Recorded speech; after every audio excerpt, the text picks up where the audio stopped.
What's up, everybody? Welcome, welcome.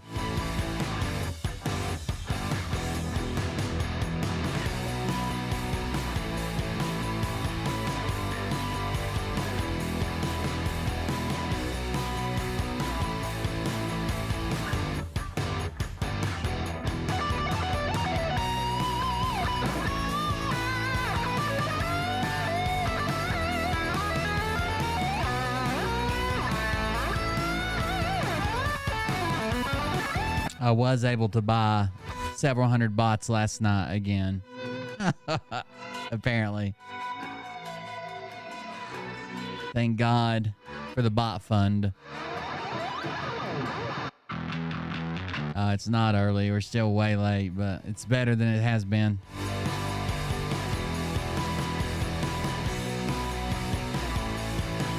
My ankle's actually feeling a little bit better. I'll talk about it in a minute when everybody's here, but...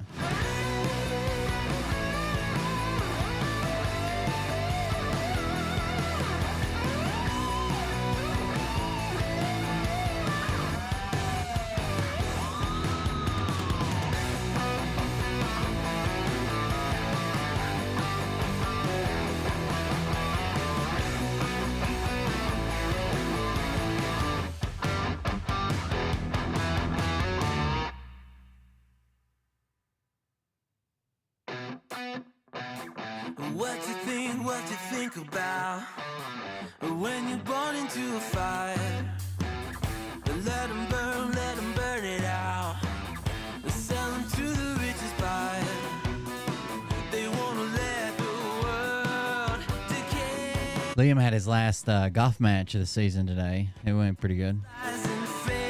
Probably the best match he's ever played, to be honest with you.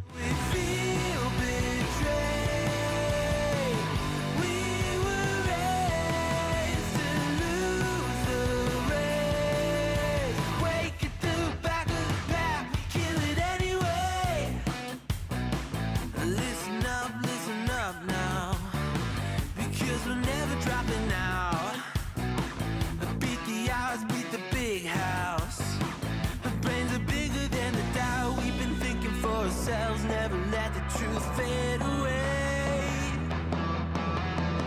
This is bigger than ourselves. We won't let the world burn away. Burn away. We feel betrayed. We were raised to lose the race. Wake at the back of the pack. Kill it anyway. To play.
Uh-oh. Don't forget to stop the music. Stop the music. Roll the intro. What's up, guys? Welcome, welcome. Hey daddies, it's me, the Linda Binda from TikTok. I wanted to make this video because I wanted to thank you for watching Cold Beer Confessionals with Will Bird. I think that's just incredible. I've watched a few episodes and I'm just like very intrigued. But you know what I'm most intrigued in is Big Daddy's meat stick. I heard that it's very thick, like a good old German sausage.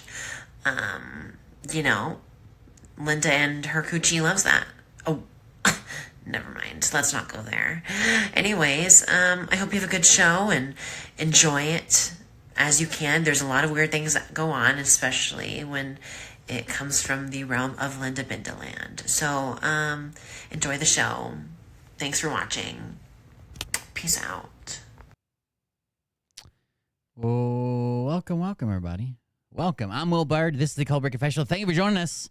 How's it going? My ankle's actually feeling a little bit better. So, I guess just from like staying off of it a little bit and resting it, or maybe, I don't know, where I wore the brace yesterday. I'm not even wearing the brace right now, and I still can step funny and it still hurts or whatever, but I've been staying off of it. I did mow a little bit today and took off the trash and just small things, but tried not to strain it too much, especially like hopping on the treadmill or something crazy. But it's better than it was yesterday, and yesterday was probably the worst day. So it seems to be improving. I'll probably wear the brace tomorrow again, and then maybe try doing it. I don't want to get used to the brace. So one thing that I saw happen with a lot of athletes when I was actually an athlete is they kind of got addicted to an ankle brace. So because they would get their feet taped and they would throw on their ankle braces and lace them up so tight or whatever, basically their ankles weakened because they constantly wore these braces. And I understand, like, sometimes you need a brace, sometimes you don't. You may have an injury or be like on the verge of an injury and need it. But if you wear it all the time, your body kind of gets used to it, and your own ankle will weaken because the brace keeps your ankle in position. So you don't want to get used to it. So I don't want to wear it any more than I have to. I know somebody was already like, "You've already taken off the brace. What are you doing, crazy?" And I'm like, "Look, I don't want to get to where I have to wear an ankle brace like every time I fucking run or every time I want to do, something athletic, or if I want to go on a hike. I just don't want to get used to it. So I'm trying to wear it as little as possible, but it does seem to be feeling a little bit better. Yeah, what are you guys up to? So that's better. Liam had his last golf match today. He actually did really good. I couldn't actually walk. I didn't want to strain my ankle, so I couldn't actually walk the whole golf course. So instead, what I did was, like, this golf course, their home course is actually pretty small. It's only 9 holes, and it's basically like half of them are on one side of the road, half of them's on the other side, and they're small holes. They're like, there's like one par 4, but most of them are like par 3s. So I kind of stayed in the middle area where I could see him. Once I knew where he was at, I could see him go all the way around and watch him. He actually did a really good job today. He was hoping that the coach would be so impressed he would let him go to the tournament, because not everybody got to go to the tournament. It was just like the upper players or whatever. But I'm afraid all that's probably already submitted. And done with. So we'll see. I never played this video, even though it was sent to me. So let me see if I can find it.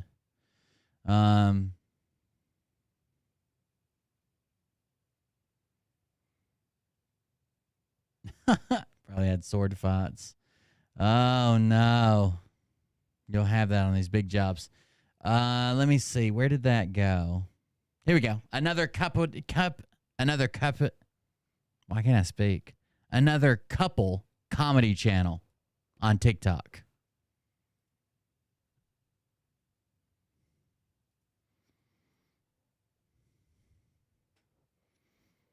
Uh-oh. Look at him. Lil Dove 05.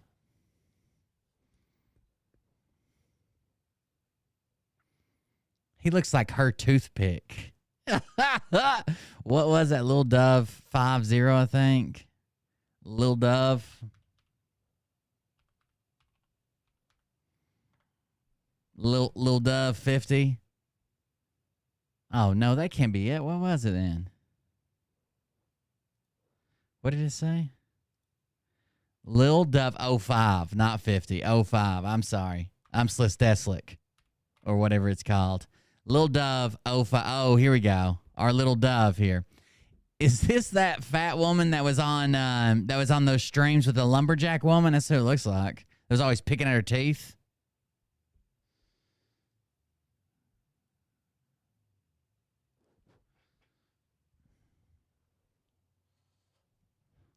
and paid to date people in San Francisco, California. Amazing. Is this all she does is just stare at the camera and do filters? Bro. It's okay, listen. It's never a good look to be laying in the bed and do a video. Never, ever, ever a good look. These are all bad. I want you, I need you, oh God. Don't All bad.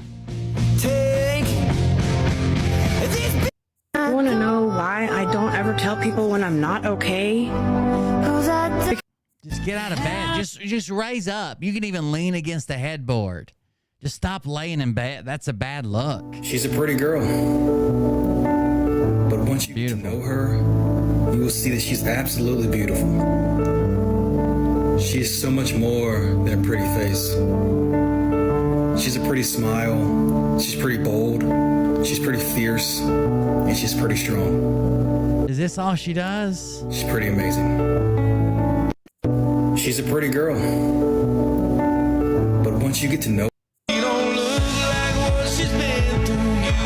Apparently only geniuses can turn on these light bulbs, and I am a genius, so watch me do it. Red, middle, easy, then blue, then green, then green.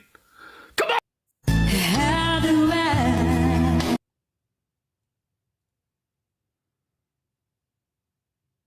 Well, I mean, she's got a lot of talent.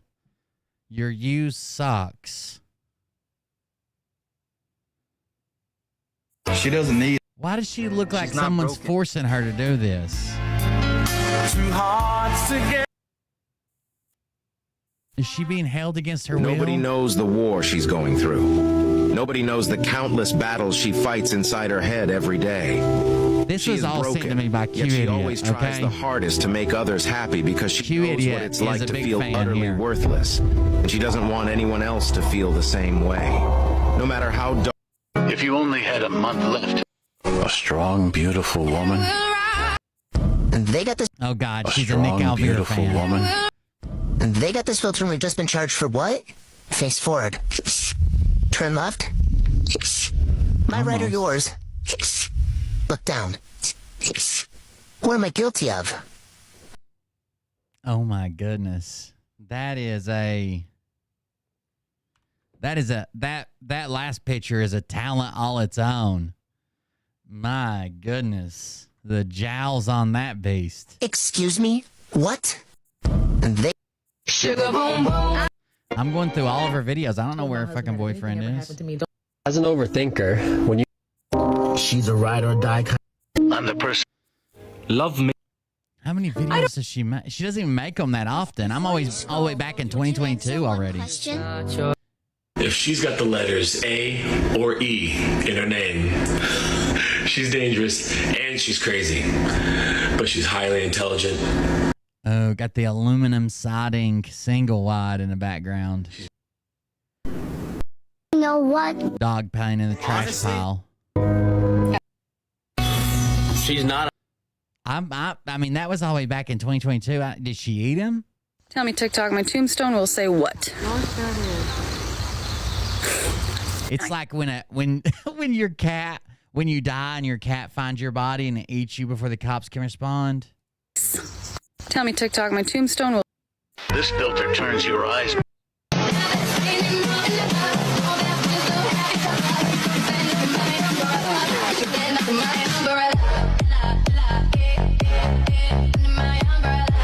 What a dance.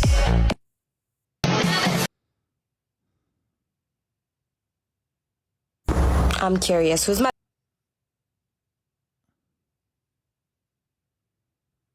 I don't know what's going on or why she just makes these videos just staring. She doesn't even look real.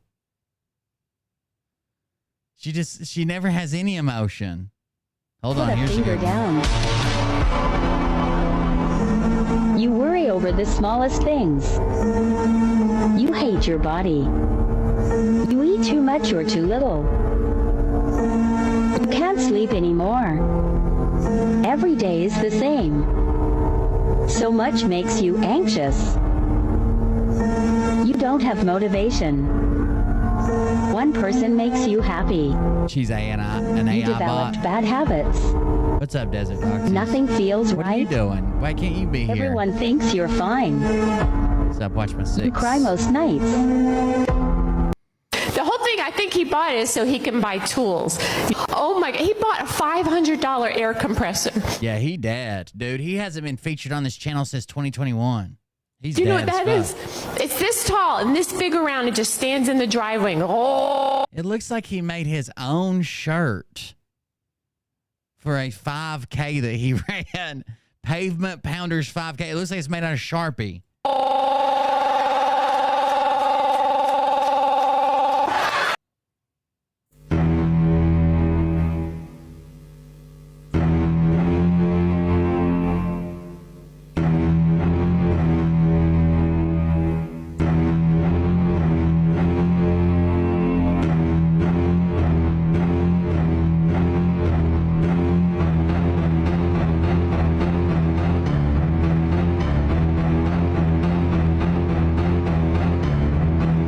What are we waiting on? It just says wait for it.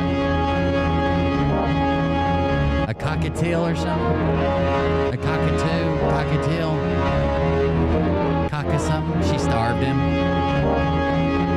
Looks like he was eating pretty good. Alright, you guys want to see a funny video? After this one, I'll show you a funny video.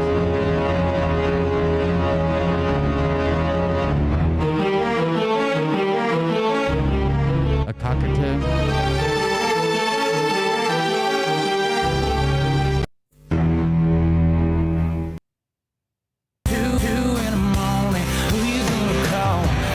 Just put this in perspective.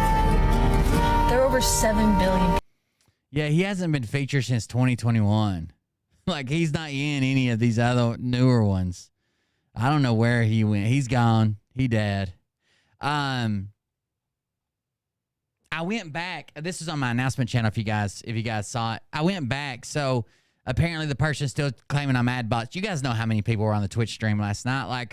Like right now we have 80 people watching live on the Twitch stream, 30 some on YouTube, and then we have whatever we've got on Rumble. I'm not even going to go look. Probably another 40 or 50 on Rumble, 30. Right?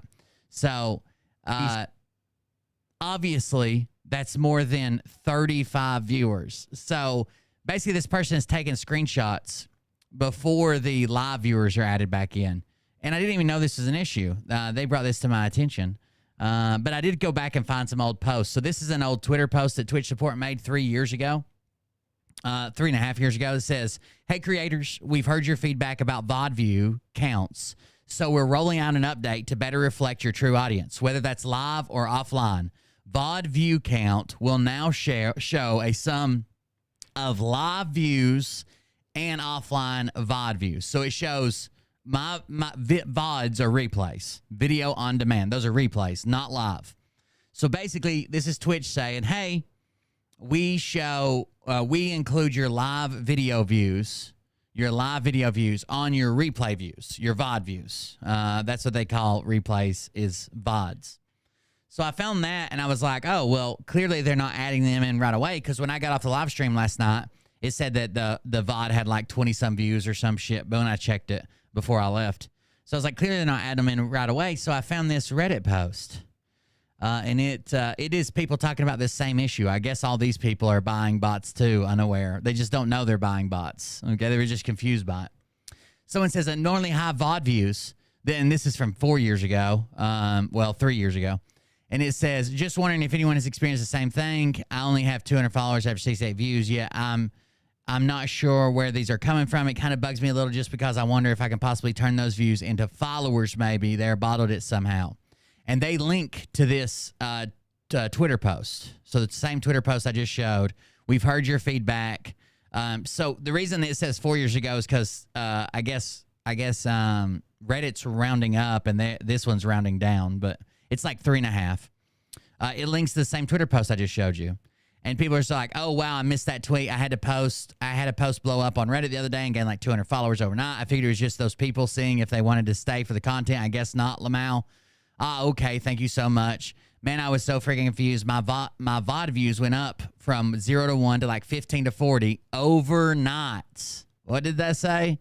Overnight. This explains it. Oh, wow. I randomly looked up why the views are so high. No idea they updated to include the live streams.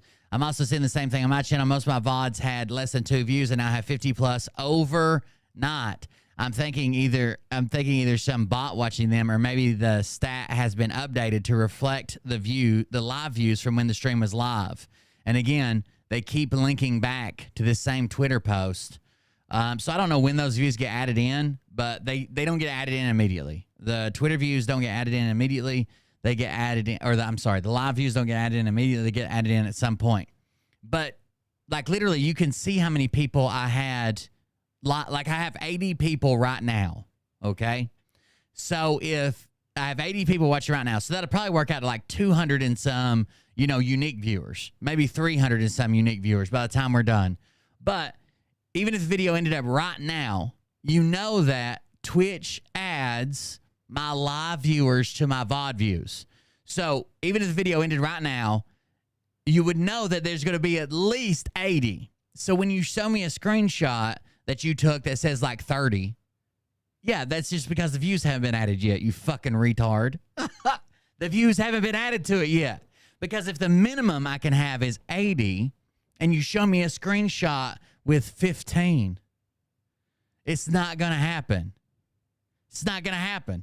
That doesn't make any fucking sense, you retards. You can't teach these old dogs new tricks. They're like, don't call me stupid in front of your audience anymore. Well, you're fucking retarded. You're stupid as fuck. You are stupid. Here you go, Will. Now you can never call me stupid in front of your audience anymore on your stream. No, you're dumb. You're stupid. You're retarded. You may be the dumbest person I've ever met. I showed my analytics yesterday, you fucking retard. I don't care how many screenshots you got. Go check someone else's. I guarantee you, as soon as they end their video, they'll have a VOD, and when their live viewers get added to that, the number goes up. Fucking retards. I told you guys that there was a karaoke channel that I wanted to troll. It's related to Ryan Upchurch loosely. It's called Creek Squad Karaoke. Creek Squad, Ryan's followers, karaoke. And they are some rough, they are Creek Squad, okay? They are Crack Squad. And we had a very special guest singer on there last night. So let's see if we can check that out. Smart move, friend. Smart move. I like how this guy's brains up.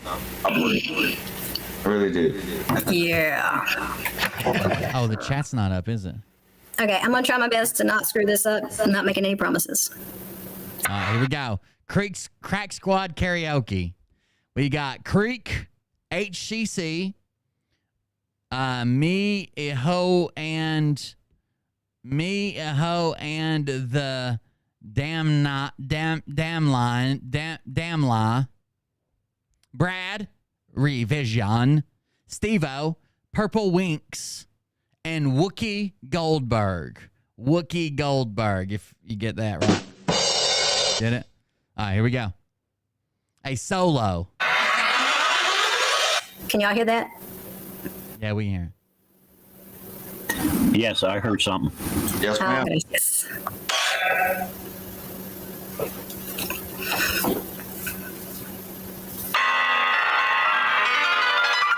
Oh no. Oh First no. I was afraid, I was petrified. When you said you had 10 inches, Lord, I almost died. What did she just say? What about 10 inches? At first I was afraid, I was petrified. When you said you had 10 inches, Lord, I almost died. But I'd spent so many nights 10 inches for a man that long that I grew strong. And I knew that I could take you on, but there you are, another lie. I was ready for a Big Mac and you bought me a French fry. Should have known. What the fuck? I was ready for a Big Mac. You brought me a French fry. It was all bullshit, just a sad, pathetic dream. Should have known there was no anaconda lurking in those jeans. Wait.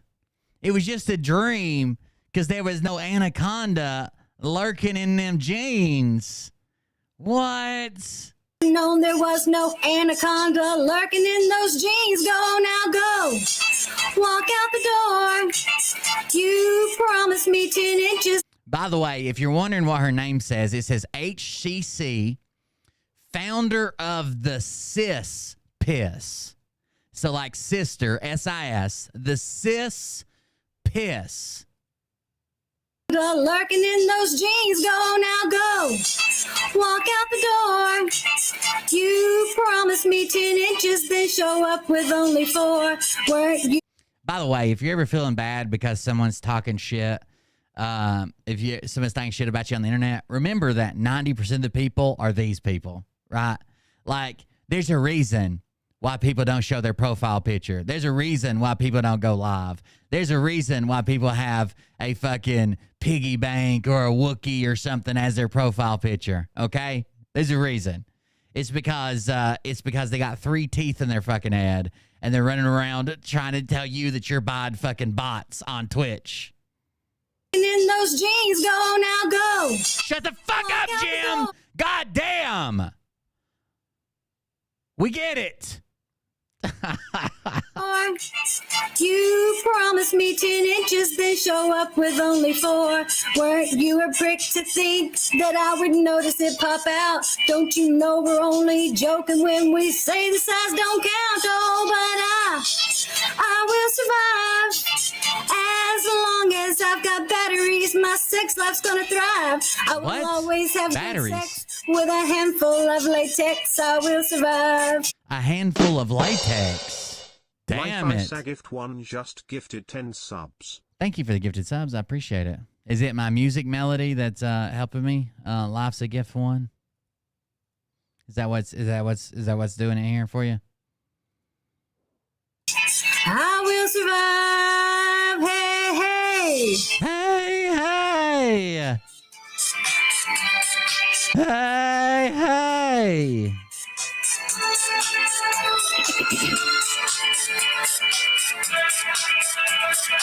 Wait. We got somebody on Rumble that says, take your meds, Will Turd. You got me. That was your big moment to shine, and that was the best you came up with. It took all my self-control not to laugh out loud when I saw your little wiener standing small and proud. Uh-oh. But too bad about your ego, and to hell with all your needs, cause I'm saving all my loving for a cordless multi-speed. Oh, now go. A cordless multi-speed.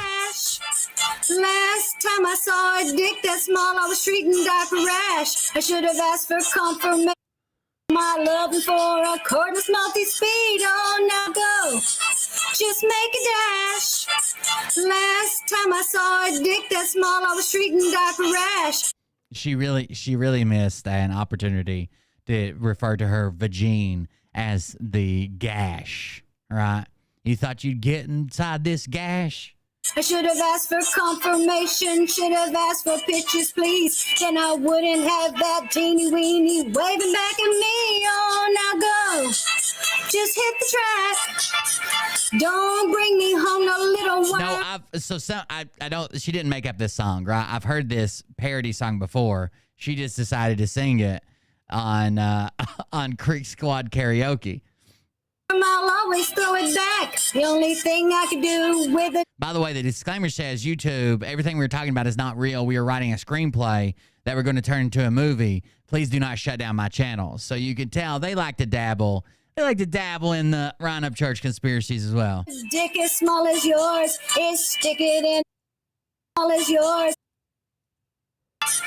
Don't bring me home no little worm, I'll always throw it back. The only thing I can do with a dick as small as yours is stick it in a toothpick and call it an hors d'oeuvre. Oh, but I will survive. Please do not shut down the internet. I guess not their channel. Don't shut down the internet. YouTube. As long as I have batteries, my sex life's gonna thrive. I will This is a parody. It was I think I heard it on TikTok like last year or something. always have great sex with a handful of latex. I will survive. I will survive.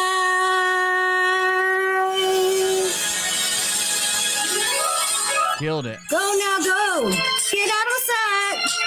I'm going back to my appliance because I know the length is right. And if I ever see your tiny pecker pecking at my door, you'll be counting your 4 inches as you pick them off the floor. Oh, but I will survive. As long as I've got batteries, my sex life's gonna thrive. I will always have good sex with a handful of latex. I will survive. I will survive. Yeah, here it is on an old, damn, this is old. It's from back in 2005 on a forum post.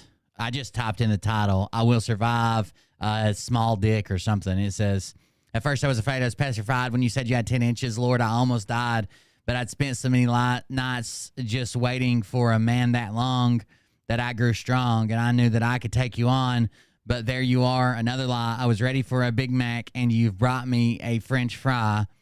I should have known it was so small, just a sad, pathetic dream. I should have known there was no anaconda lurking in them jeans. So, yeah, it's been around for a while, apparently. Hey, hey.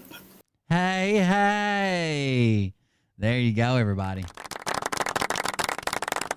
That is, I really want to go fuck with these people one night. Over on Creek Squad Karaoke. Creek Squad Karaoke. That would, oh man, I do want to mess with them now. So much so. So much. I just want to mess with them. So apparently there's some type of rift growing between Scott McKay. I can't see him, of course. Oh my God, what the fuck was that? I can't see them. Somebody's snorting a line over here in the background. Because they banned me from everything because they're cool like that. If they get someone to ban them, they call it a win and say, "Oh, look what I did. Oh, I win. You blocked me." But they instantly block anybody that's fucking with them. But anyways, I can't see it. But apparently there's a rift growing. Oh, my content was just age restricted. Apparently, I guess it was the song that did it. They block anybody that's coming after them or asking them questions, which is weird. And Nick Alvear and Dr. Z are apparently in some type of spat over Scott McKay. You know, Dr. Zipper Service, that's how he got his nickname, is taking live deposits straight from Scott McKay, right? Directly from the tap. He gets the protein injection straight from the barrel, if you know what I mean. And he's like, Scott McKay even calls my mom and dad when he needs to talk to some parents because he got his dad killed by dragging him around all these shows. So they're in a big spat because Nick Alvear's like, not looking good for the Street Fighter. So I don't even think they communicate anymore. I know Nick's still with Script. Script's always sharing his shit. And Script is probably fucking with Z too. But it doesn't seem like they're very friendly with each other anymore between Nick Alvear and Zipper Service. Yeah, so Scott McKay, after he's been called out by all these people, he does a response video. And apparently, now I haven't listened to it yet, but apparently there's a lot of inconsistencies in this response video. The person told me Scott got word about Michelle Moore's show and the whistleblower and is in full attack mode. They're eating each other alive. He first said Mickey sent him a check once and he burned it and sent her the ashes back. He sent her the ashes. Then a few minutes later, he says when she stepped on his tour bus one time, he handed her the check back. Dude can't keep his story straight. Starts at the 35-minute mark. So now he's trying to smear Michelle and Matthew. Michelle Moore, not Mickey. Michelle and Matthew. I know how much you guys love the intro. Let's start there. Usurpations.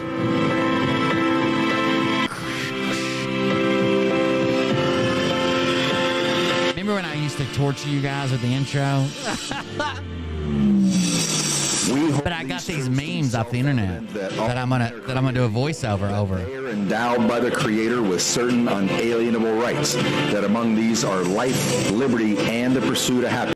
Yeah, I think Z liked Nino at first. I think that was the first straw. Dr. Z liked Nino, and Nick went after Nino. And then the final straw, the straw that dicked down zipper service, is the Scott McKay straw. That to secure these rights, governments are that's right. Always trying to get daddy's approval. Powers from consent of the governed. That whenever any form of government becomes destructive of these ends, it is the right of the people to alter or to abolish it and to institute new government. He was the former almost as close as you can get without ever joining the military Top Gun pilot. Laying its foundation on such principles and organizing its powers in such form as to them shall seem most likely to affect their safety and happiness. Prudence indeed will dictate that governments long established should not be changed for light and transient causes. And accordingly, all experience has shown that... I love how my favorite part was like, they made fun of my service, right? So they're like, Will's a calm, fat veteran. This guy never served in the military. Then someone called them out, like, what are you doing? They're like, we're fighting this war right here on Rumble, the podcaster war. Oh, I hope you come home safe. I hope you make it back all right. Mankind are more disposed to suffer while evils are sufferable than to right themselves by abolishing the forms to which they are accustomed. But when a long train of abuses and usurpations, pursuing invariably the same object, evinces a design to reduce them under absolute despotism, it is their right, it is their duty to throw off such government and to provide new guards for their future security. The world is waking up, and this is the tipping point. Ladies and gentlemen, Scott McKay coming to you live here in Dallas, Texas. We have an interesting show coming up for you tonight. We are just a minute or two late, folks, coming in on the radio side here, Revolution Radio. My apologies.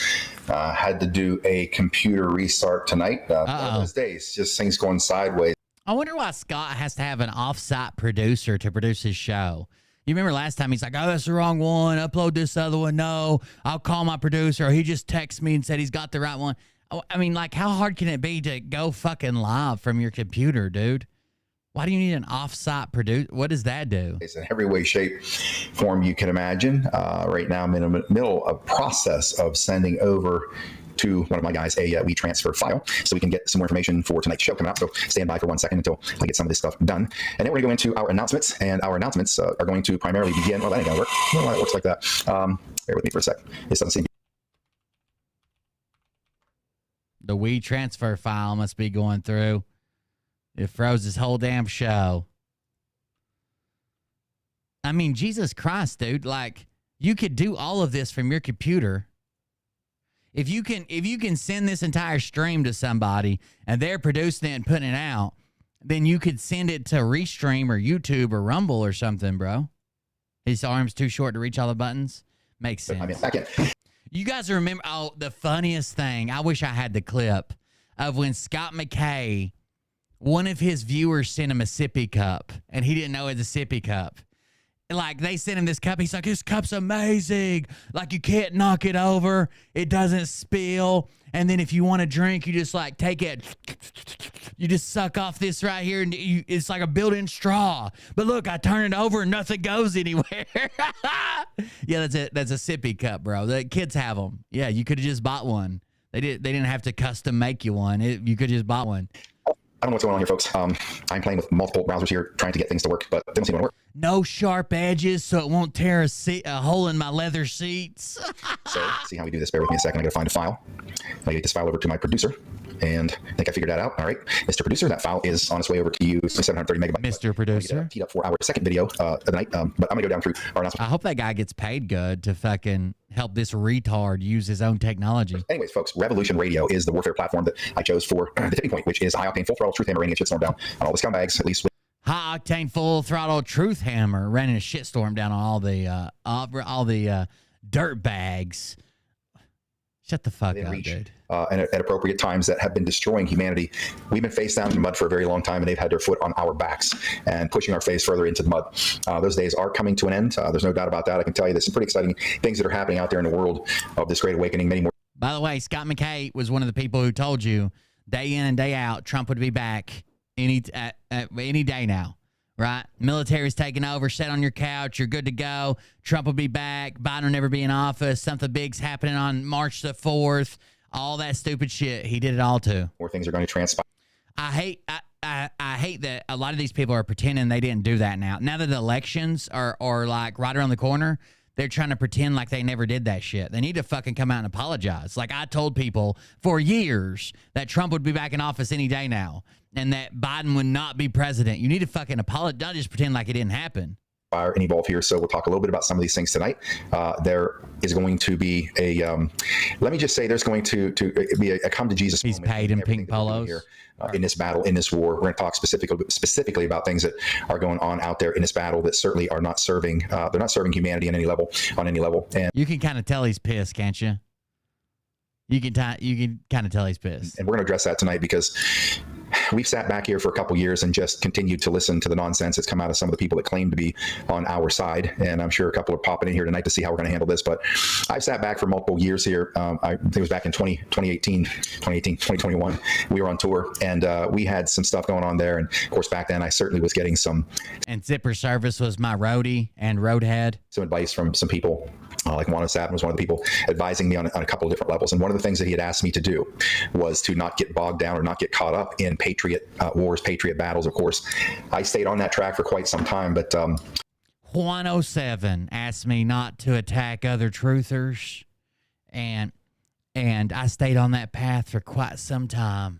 Because Juanito, as Nino calls him, Poppy, I knew sooner or later somebody was going to come along and be stupid enough to like piss me off to the point where I'm like, okay, I'm going to break this code because sooner or later this stuff has to be addressed. And the person that just was the one that decided they wanted to pull that trigger on me, they're likely going to get an avalanche. Well, think about how tiny his testicles are. And then you know how fucking, that's the only good thing I can say about Dr. Zipper Service is he may have swallowed, but it wasn't a big load. Okay. The years of fucking abusing steroids. They do not deserve. Unfortunately, in this movement, the Great Awakening, there are a lot of fake patriots, imposters. It's pretty much the ones you see out there attacking everybody else, calling everybody else names. Now, I know I'll put a caveat in here. I know that there are instances where it is warranted. I've seen some people in the recent past doing some good work that I think was necessary in one or two instances, and they did great work. But unfortunately, what happens is these kind of things take on a life if they have a lot of attention on them. Then other people want to jump into that fray, and that's what's happened to our movement. People are looking all throughout the movement and looking for targets that they can start attacking. And once again, right, get into this a little more deeply. Once again, what we have. Shouldn't that happen though? Shouldn't you police your own side? No, because you guys are all trying to make money and you're all spreading the same lies. Slightly different variations. I hate when someone's like, this is the biggest thing with people joining my chat. They hate Phil, but they're still Q-tards. So when I cover, we had one that freaked out when I covered Tori Says, right? Well, she was in the military and she was an intelligence asset. She's got a Purple Heart. What? No, she doesn't. Like you can't hate one and everything they say and literally be foaming at the mouth when you talk about them and then give a pass to another. They all say different variations of the same fucking lies. They all sell the same shit. They all tell you the same shit. They all predict the same shit. That's it. Our people. They're all the same, including fucking Nick Alvear, Scott McKay, Phil, all of them. All of them are the same. Part of a dynamic that has led this country and this world to where it is today, on its knees, ready to be decapitated by these global criminal satanic powers. And this mentality is what they've ingrained in us. Some of us are mature enough to wake up from it. We have the discernment. The only real truther I've ever seen is Nick Swick. We have a distilled viewpoint of the world, and we have the intelligence, the intellect to look at the battlefield for what it is, and be able to address it. So you remember on that last night's show, I said that you might hate Destiny or his point of view, but he does research. He even produces like his research documents when he's done. And he produces like a manifesto you can go download, and it has all the links and the shit he has going on. And yeah, it's he produces his research after he's done. And I said, you don't have to agree with him. You don't have to like, what he how he finishes or what he believes or none of that, right? But he does his research. Well, apparently that's sticking up for a douchebag like Destiny, and it means that I'm a cuck. Like all I said is he does research. It's the same way that if you don't believe these people, or if you question Trump in any way, shape, or form, or the lies that he's been caught in, or the narrative he spins, you support Biden. Somebody said today that they're like, oh, you should have been there when Will said Biden's a great president. I've never said any president's a great president. Thank you very much. And I probably will not ever say that any president's a great president. Properly for the good of humanity. Unfortunately, in our time, that doesn't exist among everybody. And that's what we're going to address tonight, because it's time. So, folks, Revolution Radio is the one place in the world where you can always find me here. Patriot Street Fighter is obviously the podcast version of the tipping point here in Revolution Radio. In fact, Revolution Radio gave birth to Patriot Street Fighter. It was here first. And the reason we stay here is because we have a global reach with this radio platform. Number two is that this company and this network, this reach that it has worldwide, exists for one reason. It's funded by we the people. It's funded by you. Those of you who have donated to Revolution Radio over the last 15 to 20 years, my hat is off to you, because without you, well, your hat's radio personalities. Your hat's still on because you're worried about your bald spot showing. Voice of Patriots on here, but whatever. He even came out and said it, that he was insecure about his hair. That's why he always wears a hat. Would not have the opportunity to do what they do in the battle for humanity and battle for Earth. And I've donated here a number of times. My dad, the general, donated here as well. There's multiple ways to do it on the website, revolution.radio. You can find right there near the top. You can donate a single. No one cares that you donated to your own platform, bro, or your dad. That's expected. My mom and dad donated to the platform, and sometimes I donate to the platform. Yeah, Mariah buys a bunch of gift subs, and I get pissed off about it, because it probably cost me $10 to gift a fucking sub by the time it's done. Single time if you want. You can donate on a repeat basis. You can donate by check if you want. Snail mail. You can send that to Terry Ackerman. You can see her address right there. Up in Ohio, one of the hardworking people that are the producers of this network. By the way, this would be worse for me, I think. Like everything that's shown on the screen, Scott has nothing to do with it. So he just has to assume that whatever he's talking about, that his producer will put up what he's talking about at the time. So he just randomly starts talking about Revolution Radio and donating, and his producer just throws this up, and he's like, oh, yeah, there you go. You can see it right on the stream there. There you go. Like, this would be worse for me, I would think. And many of these people are involved here without any pay whatsoever. Those are true patriots.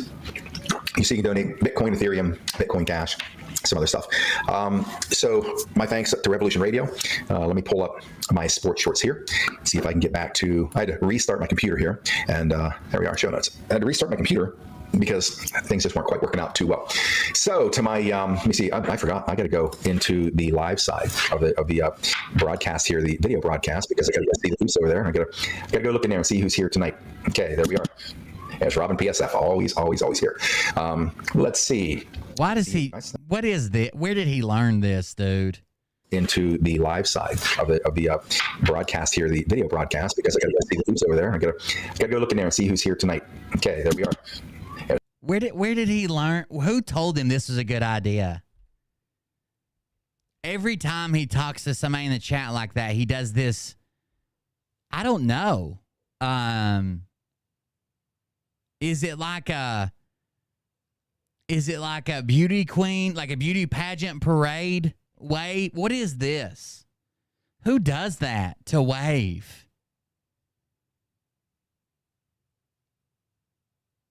He's got all these homoerotic things about him. And one of the worst ones has to be this. Hi there, Robin PSF. Love you. You're always there. Love you.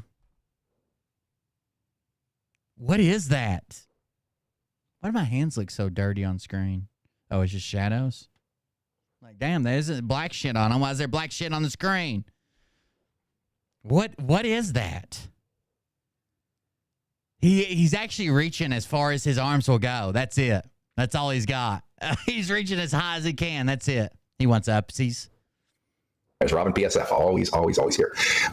Let's see. Good to see you. Nice. Cliff at Goodland LLC. Hey, Cliff. Good to have you here. Joyce B. How's that? Oh, we're going to get into How's Mickey Clan, Scott Goldilocks. Hey, Joyce, I hope you're not in here for the wrong reason because you're going to be the first one that gets a tomahawk. I'm going to give you this tomahawk right here. You ready for the tomahawk? You better not be in here for the wrong reason, Joy. They said, how's Mickey Clan, Goldilocks? Hey, Joy.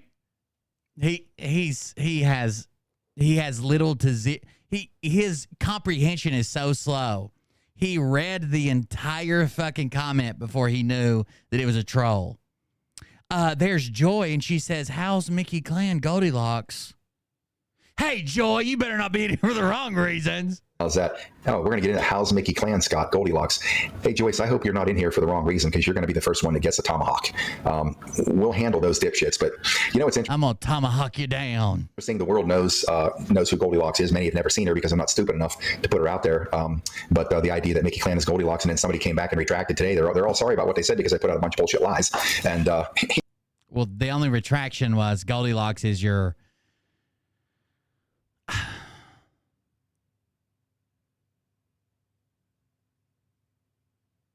I don't want to say transsexual. I don't know what to say. It is the very manly looking woman with big fake titties. That's Goldilocks.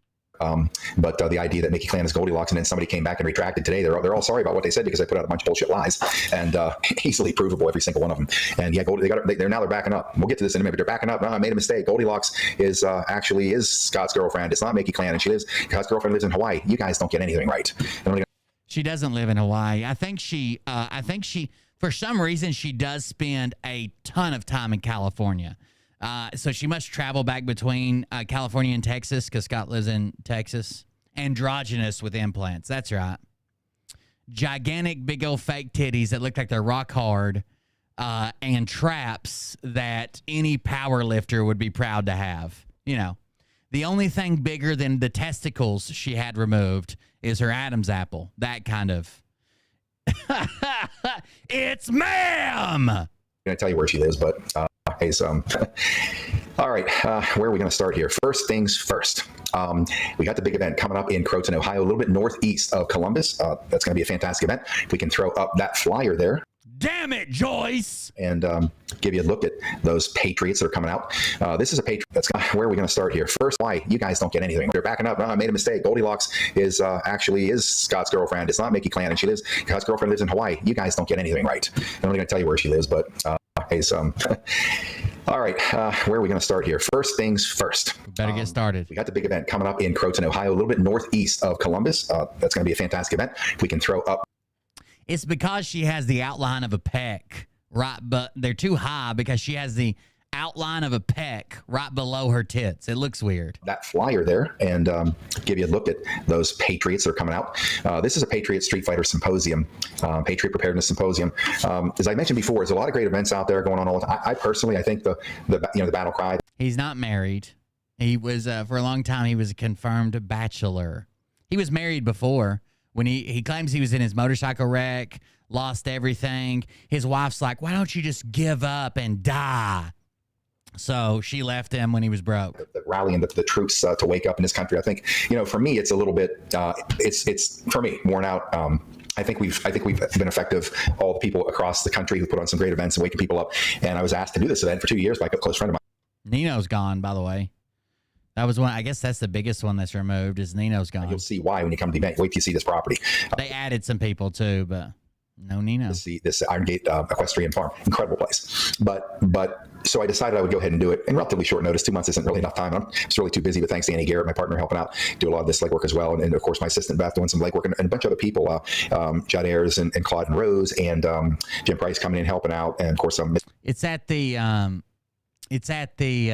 Iron Gate equestrian center, I think, which is, it sounds like it's like a fancy, it's like the fanciest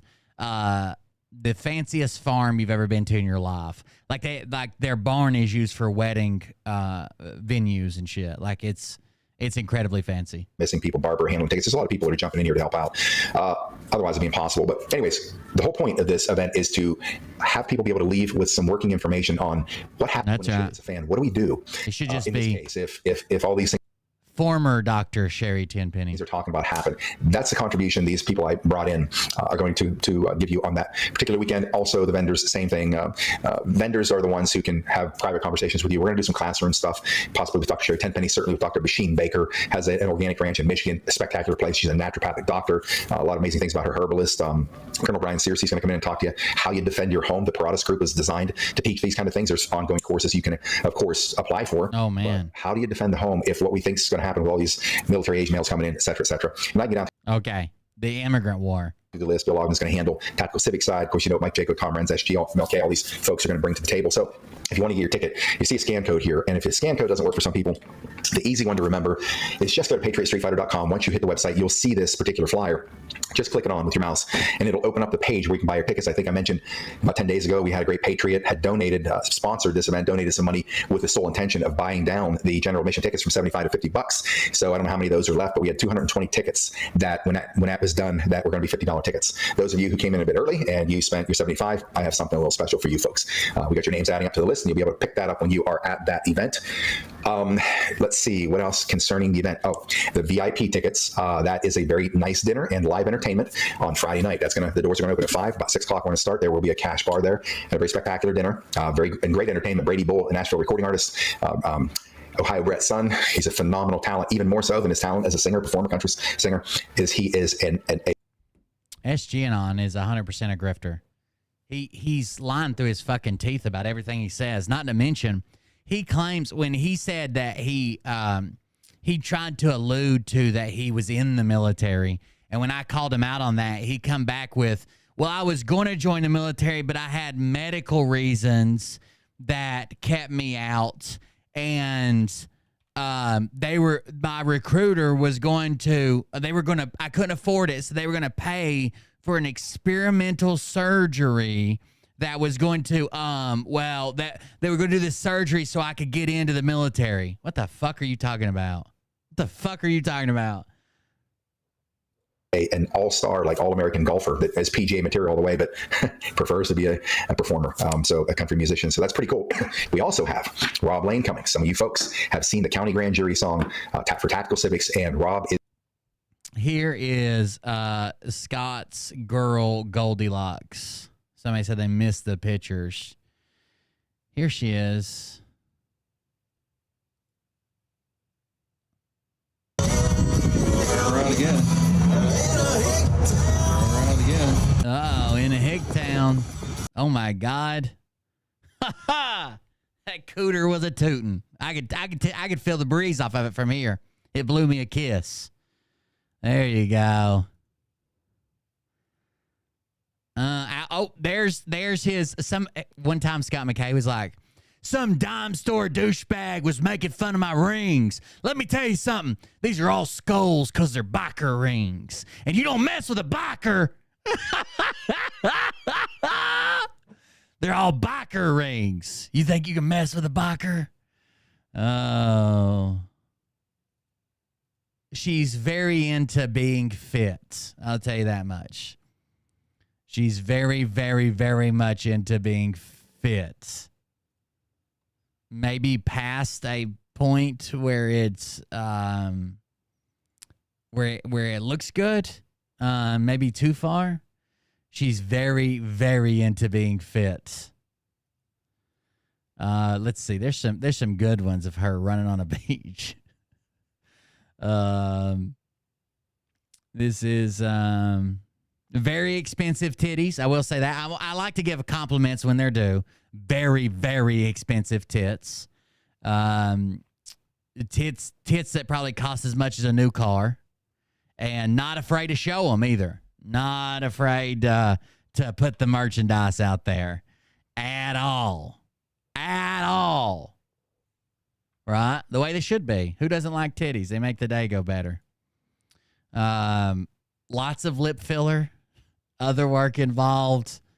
You'll see sometimes her lips turn straight up. Other times they are just flat as could be. Big fan of running on the beach, being on the beach, velvet dresses. Happy National Women's Day. International Women's Day even. What do you think about that? This is your ultra gal Rose McKay. Rose McKay is what she goes by. This is Scott's girlfriend. There's actually, if you go back far enough, there's pictures of Scott in here. She doesn't often, like sometimes you'll see his hat or his knuckles or his biker rings or whatever he's got going on. But he doesn't, there he is. He's not in as many pictures as you'd think, to be honest with you.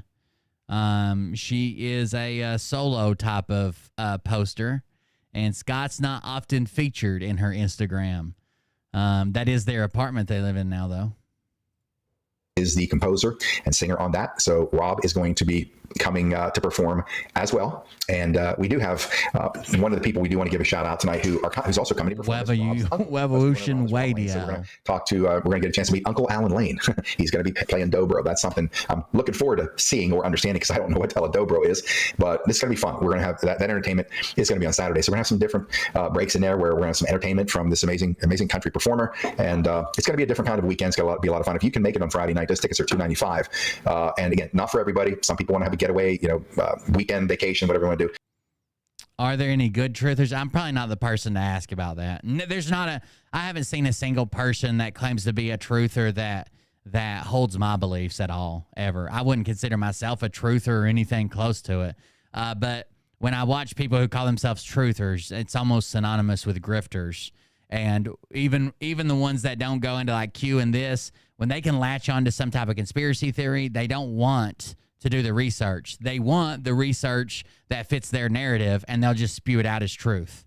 Where you're going to have a really nice dinner. You're going to be able to spend time with the speakers who are coming in that weekend and have some great entertainment. We'll do some other things from the stage, but that's going to be kind of a special night. And if you'd like to come out to that, of course, I don't know if we have any. I think we might still have some of those VIP tickets left. But if you'd like to go to that, I would move on that pretty quickly. Also, when you click on he doesn't know Scott's in a relationship with her yet. This flyer on patriotstreetfighter.com, and it does open up to the site to buy your tickets. There's also, you'll notice right there, VIPs left, $50 tickets left over with the room block, I believe. Let me see. Okay, yep, we do still have some VIPs left. Let's see. Only 52. Okay. 16. Gotcha. Okay, we still have $50 tickets left over as well. So I'm just kind of spinning around here. Let's see. What are some of the other? Saw them. I was trying to see what he's adding. Great couple. Met them in the lobby. EE System owners were there. A lot of EE System owners were there. So we happened to have a photo with this great couple. Met them in the lobby on the very last night. Okay, met them in the lobby. I just want to give a shout out to Chris and Beth Weeks from Onyx Healing Collective. This is a 24-unit EE System. As you can also, this information. God damn, why is his face so red? Windburn. Gets all of this in the description tonight. If you happen to go over to see the Rumble channel. God, he looks like a fucking jack-o'-lantern. Look at that. Looks like a fucking pumpkin on somebody's porch. And their website is onyxhealingcollective.com. They're at 2884 Bluffs. I love when they take a picture of Scott because it looks like they did something weird with the perspective.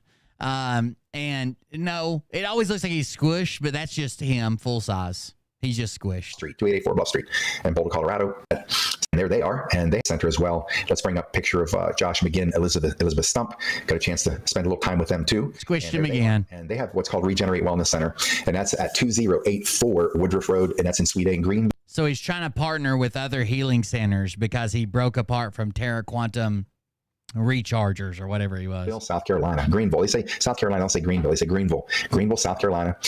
Greenville.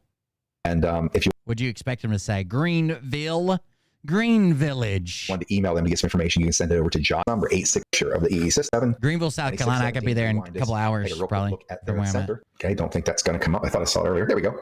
It's a beautiful place. Got some bed and some chairs there. Looks.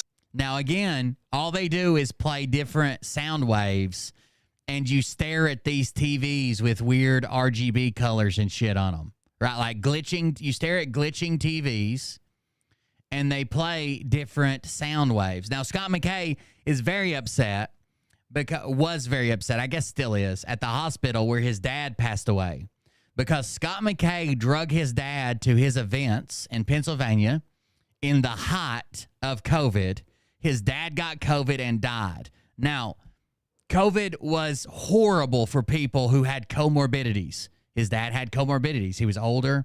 He already had breathing issues. You know, he was just aging, right? He was an older guy. So Scott McKay drug him out to one of his events. He got COVID. He went to the hospital. He died. Scott McKay wanted to pull him out of the hospital he was in Pennsylvania against his family's wishes and fly him down to Louisiana to set him in one of these fucking chairs and stare at one of these TVs. And he believes that that's the reason he died. Because he didn't get him down there to look at one of these TVs and play different frequencies of music in the background. Then he was so mad that people were calling him out for taking him to this event. He told everybody that they were attacked by anthrax. That the deep state came after them with biological, which any fucking body could have went and got tested for anthrax, and it's a marker that's always in your body. How do I know? Because I'm immune. When I was in the military, they would give you a series of shots that made you immune to anthrax. And anytime you've had anthrax, it leaves a marker in the body. So anybody could have went and got tested, right? All of them could have went and got tested. Turns out they know a guy that claims that his doctor said it was anthrax. And that's their proof. Looks like they probably have a 1, 2, 3, 4, I think 5, 6, I'm guessing an 18 or 24 unit center there. Can't see any more information here. Okay, so also one other thing is we are going to have a Tactical Civics event, and that is coming up this Saturday, April 27th. And this event is the one that's being held at the American Eagle Harley Davidson. That's in Corinth, Texas, about 35 minutes northwest of downtown Dallas. That's going to start. So the reason that everybody doesn't get anthrax vaccine is because I think it takes like 18 or 24 months to get it. It's like 5 or 6 shots. And the first one they give you at 4 weeks, then like 6 months, then like 12 months, and like 18 months. It's some weird fucking schedule like that. Start at 10:30 a.m. Jerry Ann Todd is the host of that event. Jerry Ann has started 4 Tactical Civics chapters herself.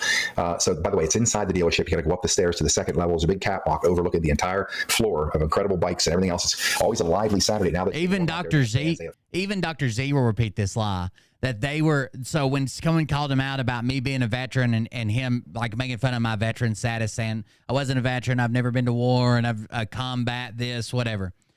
People called him out, and he's like, I've been attacked by a biological weapon from the deep state. It was anthrax. And there was a guy that this other guy knows that went and got tested, and his doctor said, for sure, anthrax. Food trucks free inside the dealership, and they put on quite an event there every Saturday, and obviously Harley Davidson absolutely is not a sponsor of this. They have bands. I can almost guarantee you.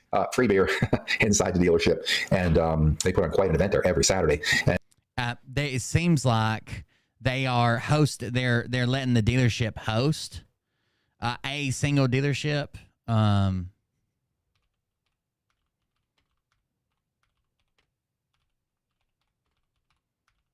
I would be very surprised if Harley Davidson Corporate was on board.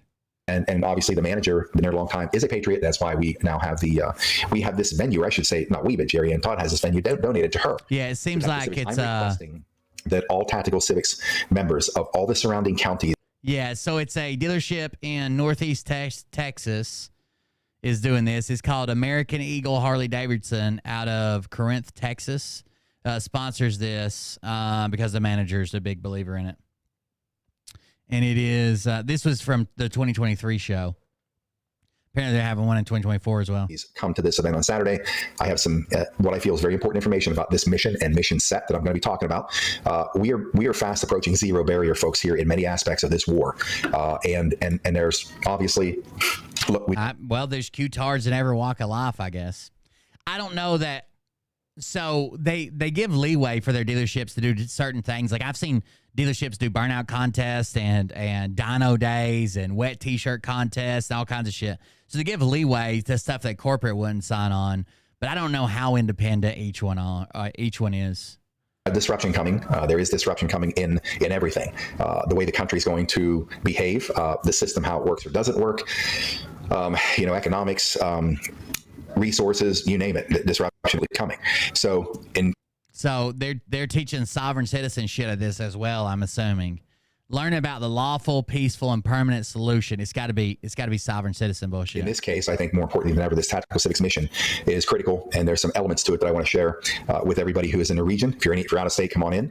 I'm probably going to put a little more time at this one in, just because of an important message that I feel is pretty important to share. So that's, I think, we're getting close to the meltdown. I don't hold any more information, so I'm now having some notes sent over to me, things I might want to talk about during the week. But so I have to address something here, folks. Not something that I wanted to address, but unfortunately, in our movement. Yeah, so like I think we all, if you were like on the right, well, the people that came out of it, I think we all went through phases where we're like, oh, that guy, like we listen to one person, we're like, well, this person's crazy, but this person's still good. And you go through those phases until you finally get to the end of them. You're like, is anybody telling the fucking truth?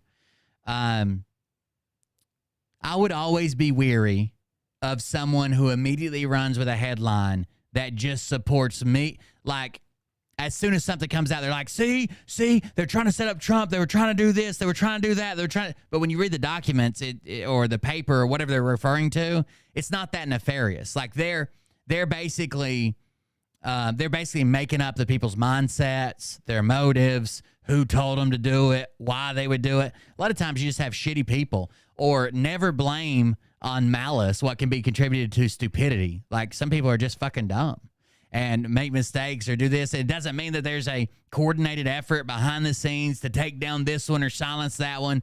But people love to run with, they love to get some type of something, whatever it might be, and they love to run and smear that everywhere and say, see, this guy's a bad guy and we're the good guys and we always told you that.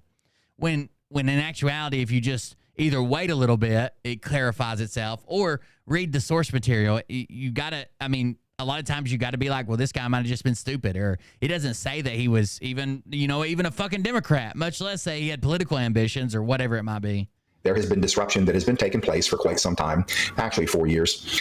And what I will say is this, for the most part, I've pretty much stayed on the sidelines because the people that want to attack what we're doing are pretty much irrelevant. In the grand scope of things. Basketball-headed bitches. He called me a basketball-headed bitch, I guess because I'm a full-grown boy. And he's this mini man, I guess. He called me a basketball-headed bitch one time. So one of the things that came to my attention this past week, and we're going to show this video, and this is what's wrong with our movement.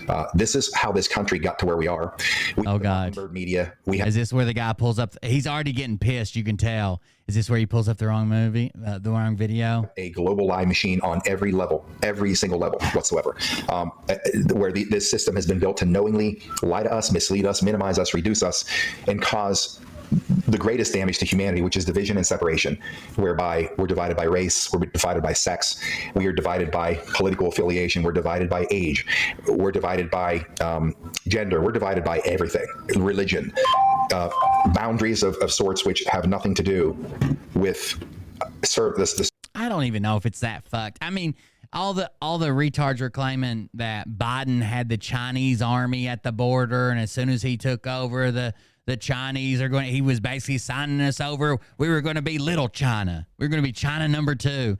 Like that didn't happen. When Obama was in office, people didn't like it. They're like, he's gonna take all our guns. He's gonna take all the ammo, and he's gonna put us in camps, and we're never gonna be able to get. And that didn't happen. I think it's just whenever one party's elected, the other side fucking freaks the fuck out. And the sky is falling constantly. If the sky's always falling, then you're busy looking for somebody to save you. if they just come out and tell you, hey, you know, you might not like these policies, you might not like this, it might be bumpy for the next 4 years, but you get a chance to vote again, then you're not looking for a savior. They want you looking for the savior. Service of humanity. And so this division is what led us to where we are today in many ways.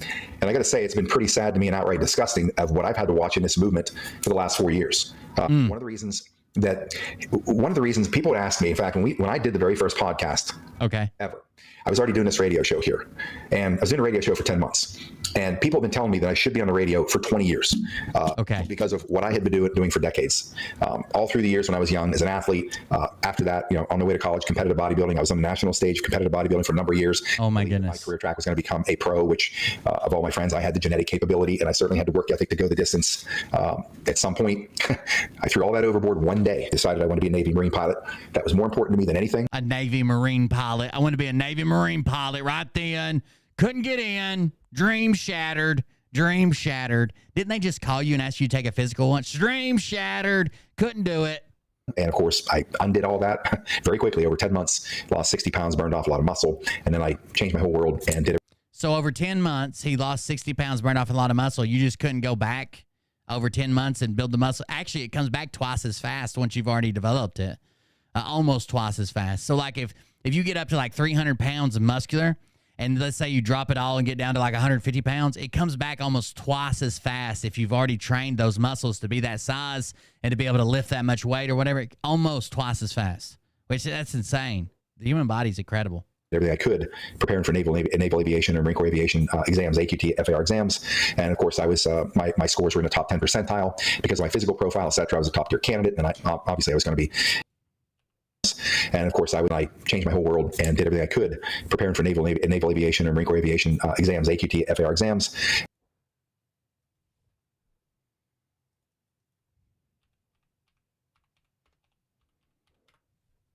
And of course, I was my scores were in the top 10 percentile because of my physical profile, et cetera. I was a top tier candidate, and I obviously was going to be, living a different life, a new life and a different life. Unfortunately, under Dick Cheney, who was DefSec under Bush 1, they were killing the Reagan buildup, the military buildup. And because of that, my guaranteed contract disappeared right in front of me. I'm pretty sure that's not the acronym for the exams for the pilots. I think it's the ASTBE maybe. Let's look it up.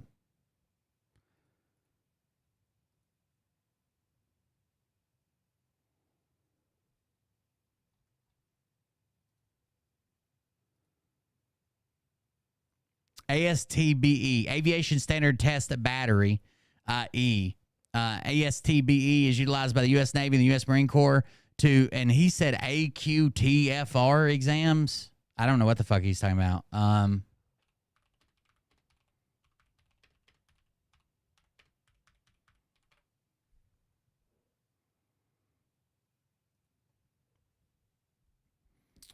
How to become a Navy pilot. Let's see. Pilot program similar to that of Special Forces, has advanced eligibility criteria when compared to the general issue sailor in the U.S. Navy. Here are the boxes an aspiring Navy pilot must check before they can begin training. It says be between the ages of 19 and 26. Be between the heights of 5'2" and 6'5". Sitting height of no more than 40.9 inches. Must weigh between 103 and 245 pounds. Corrected vision at 20/20. They'll pay if you need surgery. That's a new thing. They didn't used to pay if you needed surgery, but they will now. U.S. citizenship and pass a medical screening. Then next, Navy pilots have to have a 4-year degree to attend training. For individuals considering Navy aviation right out of high school, the Naval Academy is certainly worth a look, as it pays for your education, also counts towards some service time for retirement. Most degrees from most universities will qualify for an aspiring pilot. For the flight program, though, but as one would guess, those coming from the academy certainly are a step ahead. Earning a commission. Next, the future naval aviators head to Newport, Rhode Island, where they attend Officer Training School, which we call OCS, with people entering every different walk of Navy officer service, including future intelligence officers, submariners, engineers, and more. The course is 13 weeks long, and upon completion, graduates officially become commissioned officers in the U.S. Navy. Then you take the Aviation Selection Test Battery, the ASTB-E. Another eligibility requirement is scoring a 35 on the aviation selection test battery, which is generally administered at OCS. So he did not take this test. He might have taken practice tests from recruiters or shit. He never signed up. He never signed up. So he might have taken practice tests at a recruiter or whatever. But you take this long after you've signed up when you're in officer candidate school. So he's just fucking lying about this. And of course, I was my whole world burned me than anything. And of course, I undid all that very quickly. Over 10 months, lost 60 pounds, burned off a lot of muscle, and then I changed my whole world and did everything I could, preparing for naval aviation and Marine Corps aviation exams, AQT, FAR exams. And of course, I was my scores were in the top 10 percentile because of my physical profile, etc. I was a top tier candidate, and obviously I was going to be, living a different life, a new life and a different life. Unfortunately, under Dick Cheney, who was DefSec under Bush 1, they were killing the Reagan buildup, the military buildup. And because of that, my guaranteed contract disappeared right in front of me. They hit aviation first very hard. It's obviously a very trying time for my whole life. And so the next thing for me became a... He says AQTFR exams. Well, I don't know what, he's just making that shit up. Guaranteed contract. I don't know what this guaranteed contract is. You have guaranteed slots. So basically, like, if I go to a recruiter and I say I want to be a ranger, or no, let's say I want to be special forces, right? I want to be fuck special forces. I want to be special forces. The recruiter has so many slots and there's so many openings to take these people in, usually thousands, tens of thousands, a lot of slots to get into different jobs. Aviation might be smaller. Maybe they only take like 1,000 new candidates per 6 months or something. But basically, that's your, they can guarantee you a slot in at least that school, right? So you go here, you go to that school. If you wash out, you wash out. All he had to do was sign it. All he had to do was sign it. I don't know why he got this guaranteed slot and didn't sign it for, but apparently he was put on, hadn't signed it yet, so he had no slot. It's only guaranteed if you sign the motherfucker. Like the politics. So for the next 16 years, my objective was to get to the U.S. Senate because I wanted to fight on that battlefield that way. After 16 years of realizing how corrupt the political architecture was, and half these people are criminals, and just the sewer of all of it. In 2006, I walked away, and I just came off the 2004 elections. I was a precinct captain for the second two Bush elections, W. Bush elections. I was a precinct captain in 2004, again from 2000, serving on the Central Committee. I was also managing Mark Eisler's state assembly race, doing a lot of work for free, as I always. Yeah, so the Navy API, which is, I think, Aviation Pre-Flight Indoctrination, maybe. API, it combines, it's at the Pensacola Naval Air Station, and it is, they also call it AOCS, Aviation Officer Candidate Screening or whatever. It is, it's the Marines, the Coast Guard, and the Navy are combined there. I don't know. After that, I would say that the Navy has their own thing. Well, because the Marine Corps might train with them. I'm not sure. I never took a payday ever, even for being a campaign manager, because I was always fighting for my country. Always fighting for my country. Always. I was a campaign manager, fighting for my country. He skips over the part. There was also a story. He has all these dream shattered stories. He couldn't be bought. So he was going to be a pilot, dream shattered, right? He was going to join the Marine Corps. They asked him if he had a physical. He didn't have a physical at the time. So he claims that he spent 10 months losing 60 pounds, taking all these tests, working to be a Navy pilot. His contract got gone. So like a week later, the Marine Corps calls him and says, hey, you still want to be a pilot? And he's like, hell yeah. And they're like, okay, do you have a physical yet? And he's like, no. And that was it. Why didn't you just go get a physical, dude? Why didn't you just go get a fucking flight physical? The fuck? Anyways, so then he claims that he did this campaign shit, right? And they're like, oh, man, you could win in this area, and we could have you in the White House. We could have you in the White House in 10 years, and you'd be... And he's like, nope, not till I'm my own man, not till I'm a self-made millionaire. That way I know I won't be bought by you politicians. Then he somehow got an audition in Hollywood, and he was reading with some star, some beautiful female star, the most gorgeous woman he's ever seen in his life. He's reading lines with her, and she says, oh, my God, you're an amazing. The director comes in and says, you're the best actor I've ever seen in my life, naturally talented. By the end of the year, you'll be winning Oscars. And he says, no. Not until I'm a self-made millionaire. That way the big wigs in Hollywood can't buy me. Like, he has all these bullshit stories. None of them are fucking real, dude. None of them are fucking real. None of them. When I realized it was corrupt, I walked away, focused on business for a number of years. Donald Trump comes around, makes his announcement speech. I see the C part because I didn't see him coming, and there he was right there. And he came in and did exactly what we saw him do. So what led me to do the radio show was I got pissed. The BLM Antifa burned the place down. Nobody's doing shit. I got pissed off. Contacted a buddy of mine who's at Revolution Radio. Got an interview. We started Tipping Point. 10 months later, again, the world's coming unglued in America because Trump, the election was stolen. And so I decided to turn on the live stream camera and explain to the world what's really happening here in this epic battle.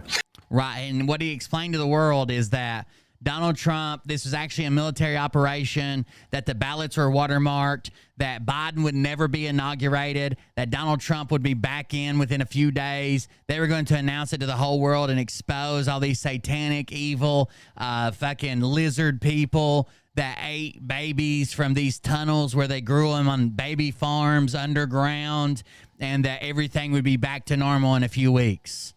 That's what he told people what was really going on, remember? That's what he told people was really, but none of that happened. So he may have blown up. He may have done this video, but literally he was one of the watermarks. It was a military setup called watermark retards. But that didn't happen. So did you really tell people what was actually going on, or did you just make up a bunch of shit you heard online? To what should I say? Recapture the world, the country and the world. That's how we started Patriot Street Fighter, complete accident. The first video I ever shot, at this point, the first live stream, I had no idea how to live stream. I had zero interest ever in live streaming. People were trying to get me on YouTube for a long time because of a lot of things that I know and what I could say, and big channel, big following, earn people's trust and then sell them shit. That's what Frank encouraged me to always do. But I never did because it just, not interested. Been on stages in front of many people. But now he did go on YouTube. He did get a big following. He did sell them shit. So what didn't you do? You literally did get on YouTube. You did get a big following. You did. Remember the tomahawks you sold? The Alibaba $27 tomahawks you sold for $500 or whatever? You literally did that.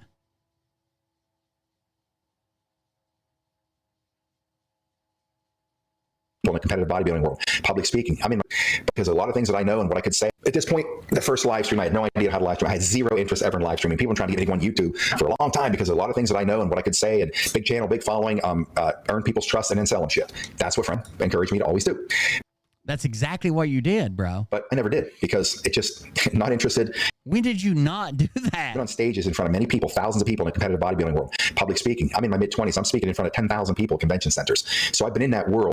As a bodybuilder. As a bodybuilder. You guys have seen, maybe you haven't seen a bodybuilding competition, but you've seen like beauty pageants, right? Like Miss USA.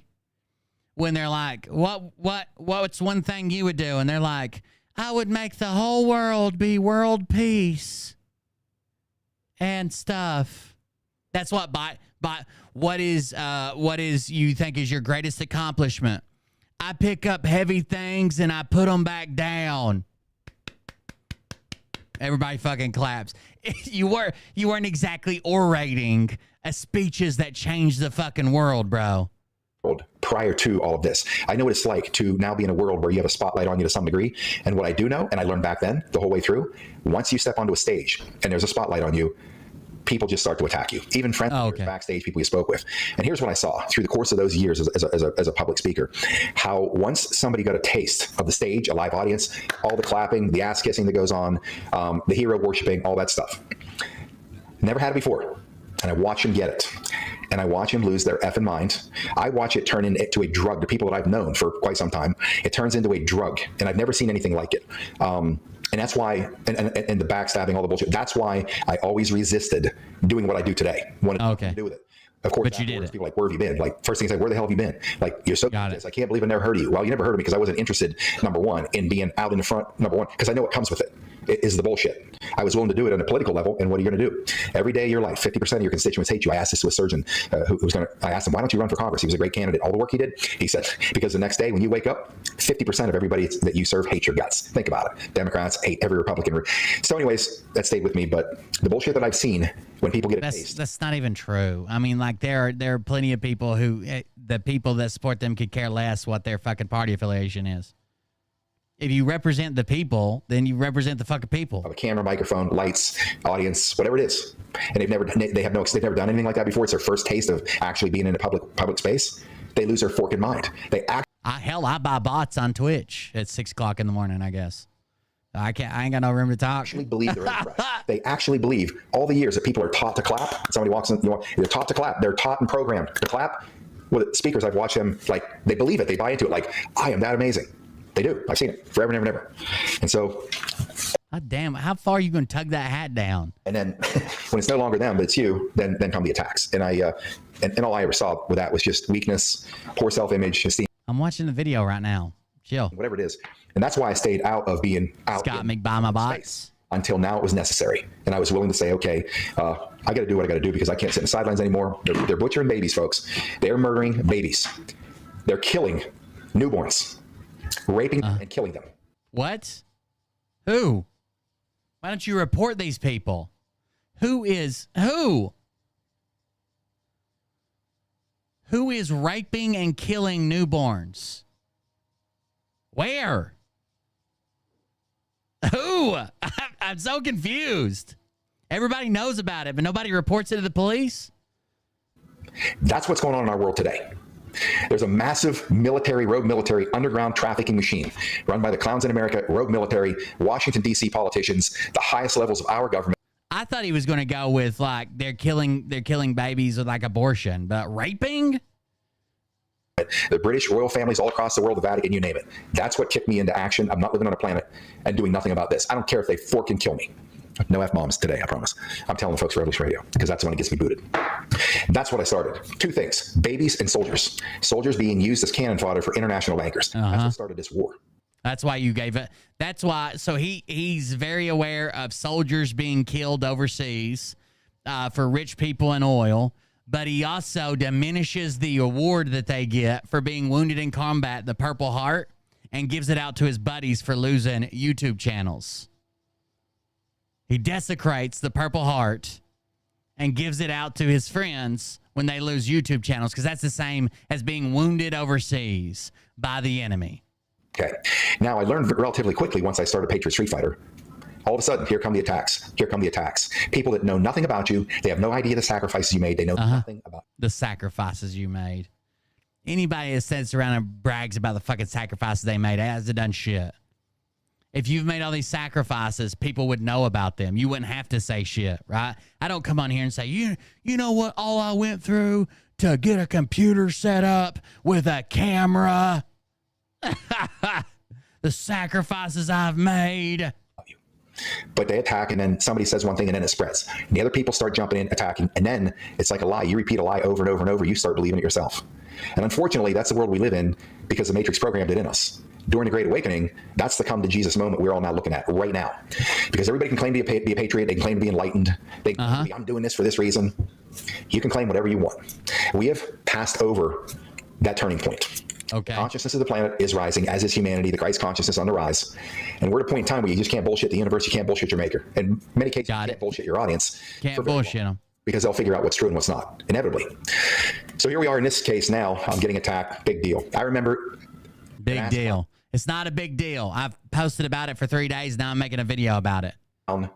In early of 2021, we're getting ready to go on tour, comes out and tells the world that he knows for a fact that I've taken money from the cabal. I played that video here a couple months ago. That was Phil. And I'm just like, wow, I know for a fact, right? Know for a fact. So anyways, it continues and it comes from everywhere and you just have to accept it, right? Unfortunately, in our movement, the people that are supposed to... He used to have a meltdown about me about once every 2 weeks or something. I mean, an absolute fucking melt. You could just say my name in his chat. He'd be like, this dime store douchebag. I'm not even going to say his name, folks. And I want you to go over there and destroy him. But this dime store in his sister's bobby socks and saddle shoes. It was so stupid. Supposed to be responsible. Those who say they're fighting for the country, fighting for truth. I'm going to show you what that truth looks like, at least from their seat and their point of view. No, there's not dumbs. There's like bases that have subterranean components, but there's not deep underground military bases. They're not viable. That's why we build them in mountains. You can't even go that deep underground and have viable. It's either not worth the money or it's not viable to go that deep. One of the two. And I'm going to give you an up-close and personal look at what is wrong with our movement, and that the truth is now underway. The clowns in America had already set up, and I was informed of this last fall, that they were going to start bringing in major disruption in our movement. Major disruption. Trying to put out the best information you have, doing the best you can with the tools that you have. That there was going to be an infiltration into this movement. There were going to be things that would trigger disruption, fracture the movement, divide. Yeah, most of Area 51's underground. But deep underground military bases, the ones that these truthers talk about, are at levels that are not even worth, like, they're either not viable or not worth building. They're talking about going under the fucking ocean and shit. Like, there's no goddamn way. Area 51 probably has, I don't know, somewhere in between 7 and 12 or 13 levels underground. And I was told it was coming. It's a fairly, a very reliable 10 foot per level. Let's say 15 foot per level. I'm still going to do what I do.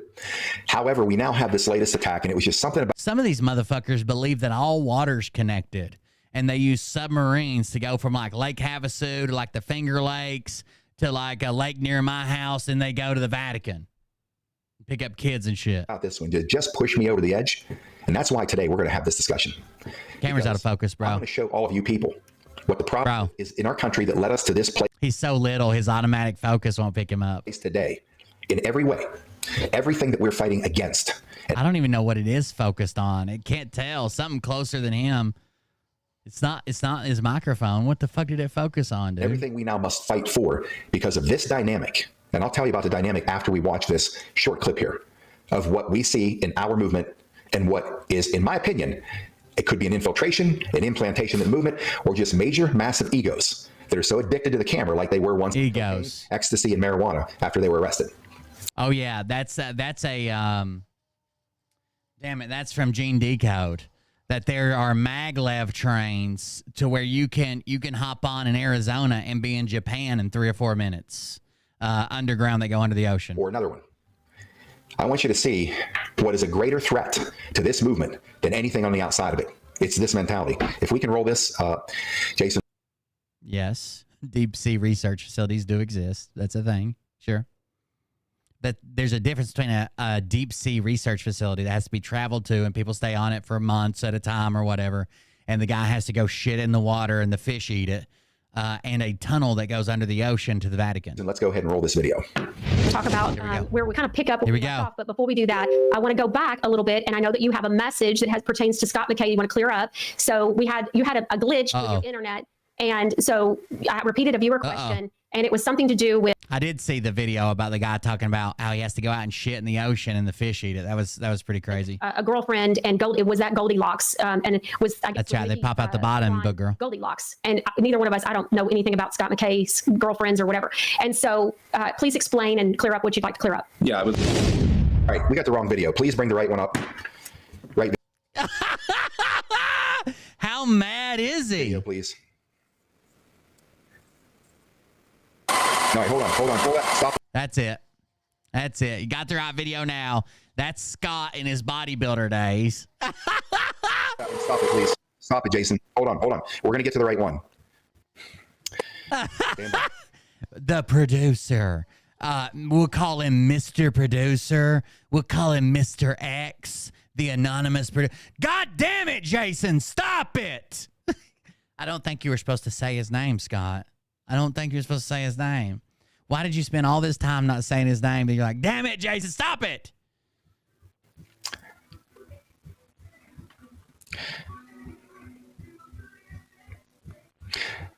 Sorry, my friend, you were playing the fallback plan. So let me get you to the one that.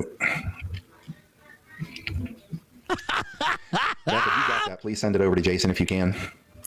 Well, Mr. Producer, if you please can pull up the ad we're running right now for my speaking experience. Mr. Secret Producer, Mr. Producer, the producer who no one. Jason, God damn it, dude! It's the wrong video twice. SAP. I'm going to grab one here, Jason. I'm going to shoot this over to you. Yeah, I got the right one here, Jason. I'm going to send this over to you right now. I'm going to send you the link by email. And sorry, folks. What happened here? There were two links that had come over to Jason today. One of them was when all this bullshit started, And then there's a follow-up video trying to retract what was said, but unfortunately it's too late. So just let me know, friends. Too late. Whenever it comes You can't follow up now. It's too late. But here's the thing. Here you're looking at. This is why you don't want a producer off-site producing a basic-ass live stream. Why would I need anybody to pull up anything for me? What the fuck? You have the video right there clearly because you're sending it to him. Why don't you just play it? All Scott McKay sends this guy is his camera. That's it. All Scott McKay sends this guy is his camera. And then he adds all of this lower thirds, which is what they call the stuff that scrolls at the bottom, like at the news. You see like a ticker scrolling and like somebody's name. That's all lower thirds. He produces all that. He does all the audio, any graphics that pop up, anything that comes on the screen besides Scott McKay. Someone's doing it off-site, which is fucking retarded. It's retarded. You should produce your own show. Then you couldn't pull up the wrong video unless you clicked on the wrong one. That is Michelle Moore and somebody named Matthew, whatever the hell his last name is. It doesn't matter. Toderucci. But again, you're going to listen to these accusations from this ass clown that apparently he met me somewhere at a Clay Clark event. I've met 30,000 people at events. And these ridiculous claims of which I'm going to address. I've met 1 billion people now served at events. I don't remember Matthew Toderucci. Tonight. But out of nowhere, all of a sudden we have major attacks going on across the spectrum of the podcast world. People, I assume, are doing the best they can. And now there's all of a sudden. Scott McKay has a fucking team of editors and marketers, and he's got MailChimp, and these people send out, his newsletters, and he's got someone else complete. That Ron guy sells his merch, 100% just sells his merch or whatever and gives Scott a cut. Like, he's got a team, and he's had it since day one. It's not like he got big and then got it. It's just this hero worship that happens around these QAnon guys. Like, I'm terrified to have anybody help me because I can't afford to pay them. Like, if I could afford to pay people, it wouldn't feel so bad. And you may love me right now and be like, I'll work for free until I say something you don't like. And then I'm going to have somebody coming out saying, I'll work for this son of a bitch for 3 weeks and he never paid me 8 hours a day, blood, sweat, and tears. So, like, I'm good. But, like, since the beginning, he's had people fucking doing everything for him. That's why he can't tell us, Jason, how to do it because he's never done it. There are some people on the outside of the movement that are planning all kinds of landmines in the movement. And then you have these other ones, like you're going to see here in a minute, that pick up on this information and they decide we got a story, so we're going to run with it, right? And there again, this is the problem that we have. This is why the audiences out there have a hard time believing anybody and why they are so frustrated, because for 4 years now, they have heard people making all these predictions of what was going to happen. Trump's going to be in power back in the White House on the 4th of July. Trump's going to be in. Scott said that. We caught him. We got it all. The ballots were watermarked. Scott was a watermarked ballots guy. All these bullshit lies. And now he's saying all these other people told you Trump would be back and we've got it all and they're going to take them down. You did. You did that. Actually, not only did you do that, you told people to get their popcorn and sit on their couch for months. And then when you told people that they needed to go out to the streets and someone said, I thought you said we were supposed to sit on our couch, you pulled out an AR-15 and threatened your audience with it. You want to see what this does? You want to get out there? The show before that, you told them to calm down. The military was in control and everything was being handled. Like, you don't even know what you said, you fucking retard. Oh.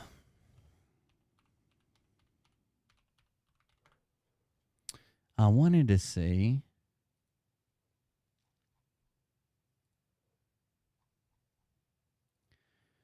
I don't know.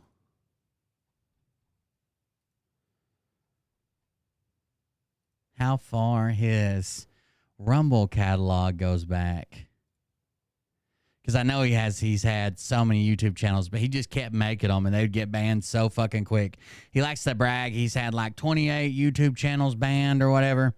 He's such a fucking retard. Like, stop making them or be a little more thorough in hiding the motherfucker. Like, Jesus Christ, what are you doing? Let's see. This one's from 3 years ago.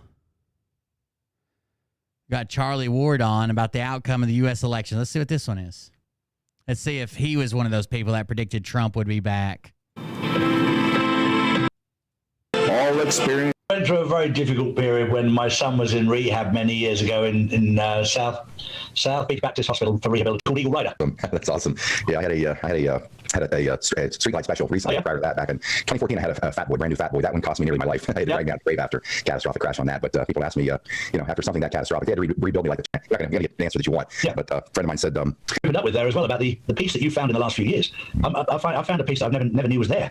And it's an amazing guy on your show. What an incredible calming reassurance that we're projecting to other people I don't understand. And the only thing I can say about that, why is it that some of us have this incredible guy? And I listen to Mark, him talking about vacillating back and forth through the Q movement. I kind of get that. And I thought to myself, why is it that some of us have this calming reassurance that we're projecting to other people I don't understand? And the only thing I can say about that is, you look at the scope of your world and your life and everything that you've seen in the world, and you kind of have this 30,000 foot view of geopolitics globally because you experienced that you were there. And all the world, my world of working in politics for 16 years, walking away when I realized the machine was corrupt.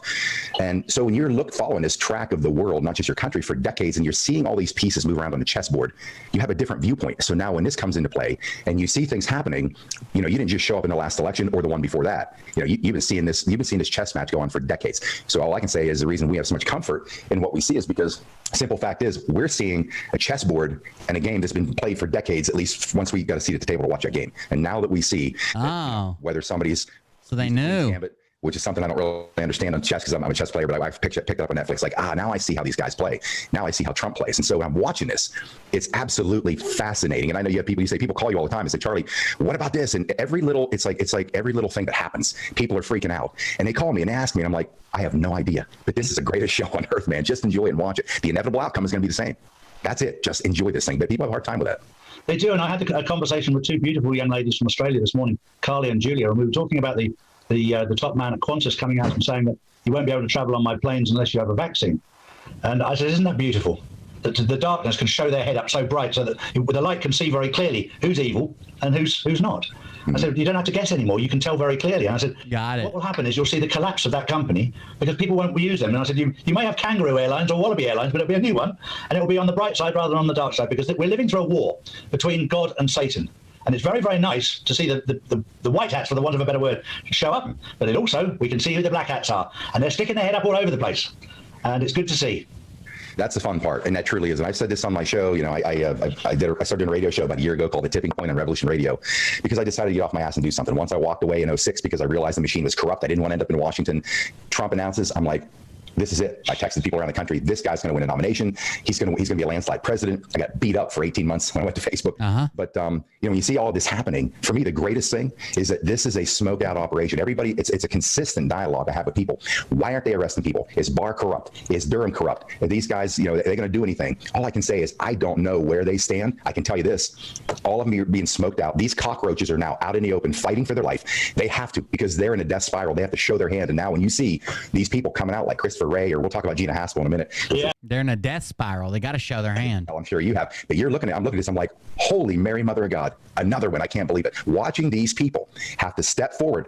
Governor Brian Kemp in Georgia. These people are on the take with China. We would have never, ever known this if they had just rushed in and just smashed all the cockroaches and, because we wouldn't have. The Queen's Gambit is, it's like a 1D4 opening. It's basically just when you start a chess match, you open up your queen. So you would take the pawn if you're white and you open a chess match, so you move first. You take the pawn that's in front of your queen and you move it from the second row that it's on to the fourth row. And then your opponent's probably going to match that, right? They want to open their queen as well, so they're gonna put a pawn right up in front of you. So you take your C pawn and move it up beside it. That would have their pawn take your pawn, but your queen's opened up to move straight ahead into up into the point of your pawn, and also you move laterally on the diagonal to the left. Had a chance to have all the others come out and watch them commit these atrocities on whatever global level they are. I think it's an opening. Greatest thing I've ever seen. I think there's also a point that a lot of people miss. It's usually, I guess, if you're going to play a more strategic game rather than like tactics, right? You want your queen out early. You want the ability to get there, but you're also opening up your king to a diagonal strike or a diagonal check. When you play chess, you have the dark pieces against the light pieces, and sometimes you have to forfeit some of your own pieces to win. Jeff Sessions. But you have them there. You have them on your side. Fifth dimensional. We're now start dropping intel. By Christmas, I hadn't quite figured it out, but I'm like, this is awesome. So I'd say my Christmas started then and it hasn't stopped. December. Won the game. He's already won the game. We're now just seeing pantomime. He's already won the game. It's Christmas. Pantomime. It is Pantomime. It's been Christmas hit for me December. Hey, it was actually 2017 whenever they started dropping intel. By Christmas, I hadn't quite figured it out, but I'm like, this is awesome. So I'd say my Christmas started then and it hasn't stopped since. Most fascinating thing I've ever seen. It's a beautiful time to be alive, and people like you and I have an inner peace of stuff. The people who died, the number of people who died in 2020. So you don't go to the COVID-19. It stopped. No, it's just if you have a sense of humor, these things will pop out at you. You can see it and say it cured this, it cured because because there's so many things that Donald Trump for the sacks. And that's what I said. He's got an ankle bracelet. If people are washing their hands more, and a group of people are wearing masks, and there's disinfectant everywhere, and we're social distancing more and disinfecting everything more, we're taking extra steps to be extra cautious about catching any type of virus or illness that may be airborne or through touch or through body fluids. Would you think that other illnesses that transmit the same way would be down? Oh, wait. I'll give you an easier one. If 40% of the population stops driving because they're at home instead of going to their jobs or going to the beach or going to the bar or going to their kid's house or dropping their kids off at school, if 40% of the population stops driving, do you think car wrecks would go down or up? If 40% of the U.S. population stops driving, do you think car wrecks would go down or up? Exactly. Wind the clock back. You can see McCain's. Wind the clock back. You can see Hillary's. They switch boots and all that kind of. That's something I'd like to speak on for just a second because I haven't talked to my listeners about this yet. And if car wrecks go down, would car wreck fatalities go down or up? I'm pretty new on the scene. It really was only 3 weeks ago. I've been doing this radio show for a year, and over in your part of the woods. So I'd be the intel. Why don't they look like their pictures from the past? So we know the amount of their clones set the foundation. I want my listeners to hear what you have to say on the realities of what's really happening under the radar. The suicide dive that I can't even probably do. We know exactly where we're going with this, and I figure if I'm going to look the same right now, how can you be so confident? So, anyways, I've wanted to venture into the conversation of why don't these people who are the bad characters look the same right now? Why don't they look the same? Oh, they've been replaced. Why don't they look like they're easy in the past?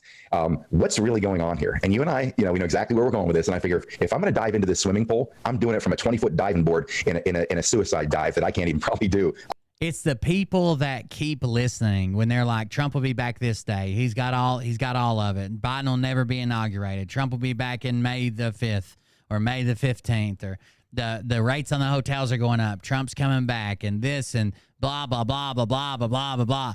And they keep seeing, oh, he didn't come back. Oh, that didn't happen. Oh, he's not backing off. Biden did get inaugurated. Okay, he didn't step forward. Okay, it doesn't look like we have all the evidence. It doesn't look like the court's accepting it. The Supreme Court ruled against all of those. The court threw out all of these, so that didn't happen. Even the company he hired to do the audit in Arizona couldn't even figure out their own numbers. In fact, some of the numbers they produced, Biden had more votes than what was recorded. That's weird. The people that keep holding on, even after seeing all these things not coming true, are just lost. I don't think they'll ever I don't know what they'll tell themselves after the next election. That it was all part of the plan? I don't know. I want my listeners to hear what you have to say on the realities of what's really happening under the radar that people aren't ready for. Well, let's set the foundations. What we're going through now, they tried to do in 1963, and it cost John F. Kennedy his life. The damage that they can do trying to stop what's going to happen. Global financial reset or whatever. Donald Trump, the Rockefellers, the Rothschilds, people. It's coming. The clones. They took out the Queen of England, Obama. Clones. Etc. They took them out some time ago. And they've replaced them with clones. They took out the Queen of England. They took out Prince Charles. They've taken out quite a few. So Scott McKay's now trying to play. I wasn't one of those guys that was telling you there was clones and this person been taken out, that Trump would be back any day now. We had all the evidence. You weren't doing that? That's the bombshell that people need to get their head around because it's coming. They've taken them out. The public will probably not know that because what they'll do is the window we're in now is they're starting to expose. So now we're getting in the mainstream media that Obama got arrested last week. Well, I know for a fact that he was arrested and dealt with in Guantanamo Bay a lot earlier this year. Yeah, 12/1/20. Double, his clone, his CGI, whatever it is, I don't know. I've never seen it, and this is the critical thing. I've never seen him in real life ever. And when I ask people, "Have you seen him?" Yeah, I saw him on the telly. No. I'm not talking about that. Mm-hmm. There was one particular time when Joe Biden was on stage and they shot to a side camera, and the side camera showed nobody on stage. Right. One of my guys picked up on it. So I know it wasn't a clone. It doesn't have a soul. You know, they're created from our DNA, and they stick in people's eyes who are real because we have a soul. Okay. The clone doesn't have a soul. You know, they're created from our DNA, and they stick that thing up your nose to take your DNA. That's all it takes to create a clone of you. And it's fairly clear. Yeah, I mean, there's levels of corruption everywhere. Is there corruption in U.S. politics? Absolutely. You know, Nancy Pelosi has been in Congress at $172,000 maximum salary for so many years, and she's worth $120 billion. Yeah, clearly there's corruption, right? There's a lot of lobbying money. There's a lot of trading that goes on through spouses and relatives. There's a lot of the good old boy system is what we used to call it, where my sister's cousin's aunt owns a construction company and they got a contract for this government thing. Sure, the U.S. is nowhere like any third world country, any African country, any of those countries. Thank God. But that's what we vote for. We need fucking term limits. We need to take some of the lobbying money out of D.C. We need to restrict what lobbyists can do, what they're allowed to do, what they're allowed to say, who they're allowed to influence while they're taking meetings with people. There's a lot of that stuff. So there's corruption everywhere. Thank God we live somewhere where it's not as bad as other places, right? Where it's not just like blatant and you know they fucking did it and they look you in the eyes and tell you they did it and they do it anyways. Like, but of course, that's to think that there's this baby-eating conglomerate of people who want to sacrifice us all to the lizard gods is just fucking weird. What are you talking about? Research I'm doing that these riots, these aren't humans, these are clones. Really? They all look the same. Wow. They all look the same, and they're all a bit nuts. So I don't know who they took as an example, but they reproduced a nutter. Why don't they make them better looking, for God's sakes? Yeah, probably, yeah. But they want them to look. They want them to look. Scott's the one that's got a nose job or something. How come you used to be able to see straight up his nostrils, and now you watch him? He's got a fucking different nose when his head's down. Obviously, it's up right now. Used to be able to see the fucking base of his brain through his nostrils. He got a nose job or something. They want them to look scary. They're there to create fear. Right. And this is what they've done. And we're starting to see it roll out. And it's just you look at and you go, they all look the same. And the corruption, you have to admit, the corruption's on both sides of the aisle. Like, it's not Democrats are corrupt and Republicans just want us to worship Jesus. Like, the corruption's on both sides of the aisle.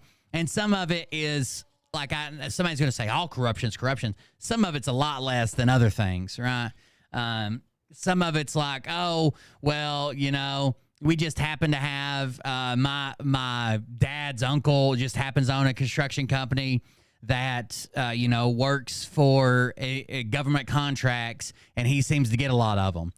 That's one level. There's another level where they're like, this lobbyist donated $6.5 billion under the table to my husband's business who consults, and also I'm going to vote in favor of the law they want passed. Like, there's different levels, clearly.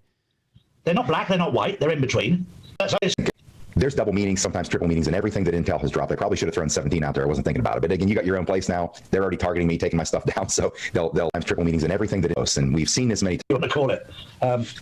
All the above. Well, you know, the thing is, I think people, and you know, when you look back at the Q posts, and we've seen this many times, pain is coming. We know now comes a pain. Pain is coming. There's double meanings, sometimes triple meanings, and everything that Intel has dropped. I probably should have thrown 17 out there. I wasn't thinking about it. But again, you got your own place now. They're already targeting me, taking my stuff down. So I rain down so much hellfire. Anyways, they're going to do it anyways. But here's the deal. Pain is coming. Yeah. Pain probably felt that in my life. They're like, this guy's nothing to worry about here. So anyway, Scott McKay was just as bad as all of them. As bad as every other one that exists. But now, because we're on the verge of another election, he's like, I was the one telling you we just need to get out and vote, folks. Like, okay, sure you are. You weren't the one with Charlie Ward talking about clones and that Biden wasn't the real Biden and that Trump would be back any day now? Come on.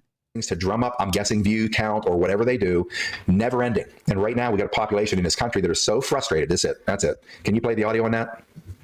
Oh, he actually pulled it from PA Trump girl. I just saw that pop up, but I don't hear any audio. I think it's muted. Speaker. And you're saying that you heard these things specifically in conversation between you and Mickey. Mickey has told you those things specifically. And so how did you know that was what she needed? He's trying to say he's trying to say rewind it while the guy keeps playing it. Yeah, he's got a different nose. Like, it's a different shape. At least it is to me.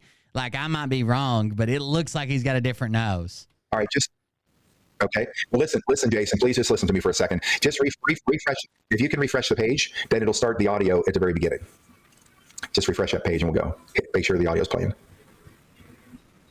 It's not. If people want to know where Scott McKay gets his money, it comes from Mickey Klein. Who hangs out with the Flynns. Who hangs out with the Flynns. And Vandersteel. Yes. Okay. Follow All right. money. Yes. Money. And you're saying that.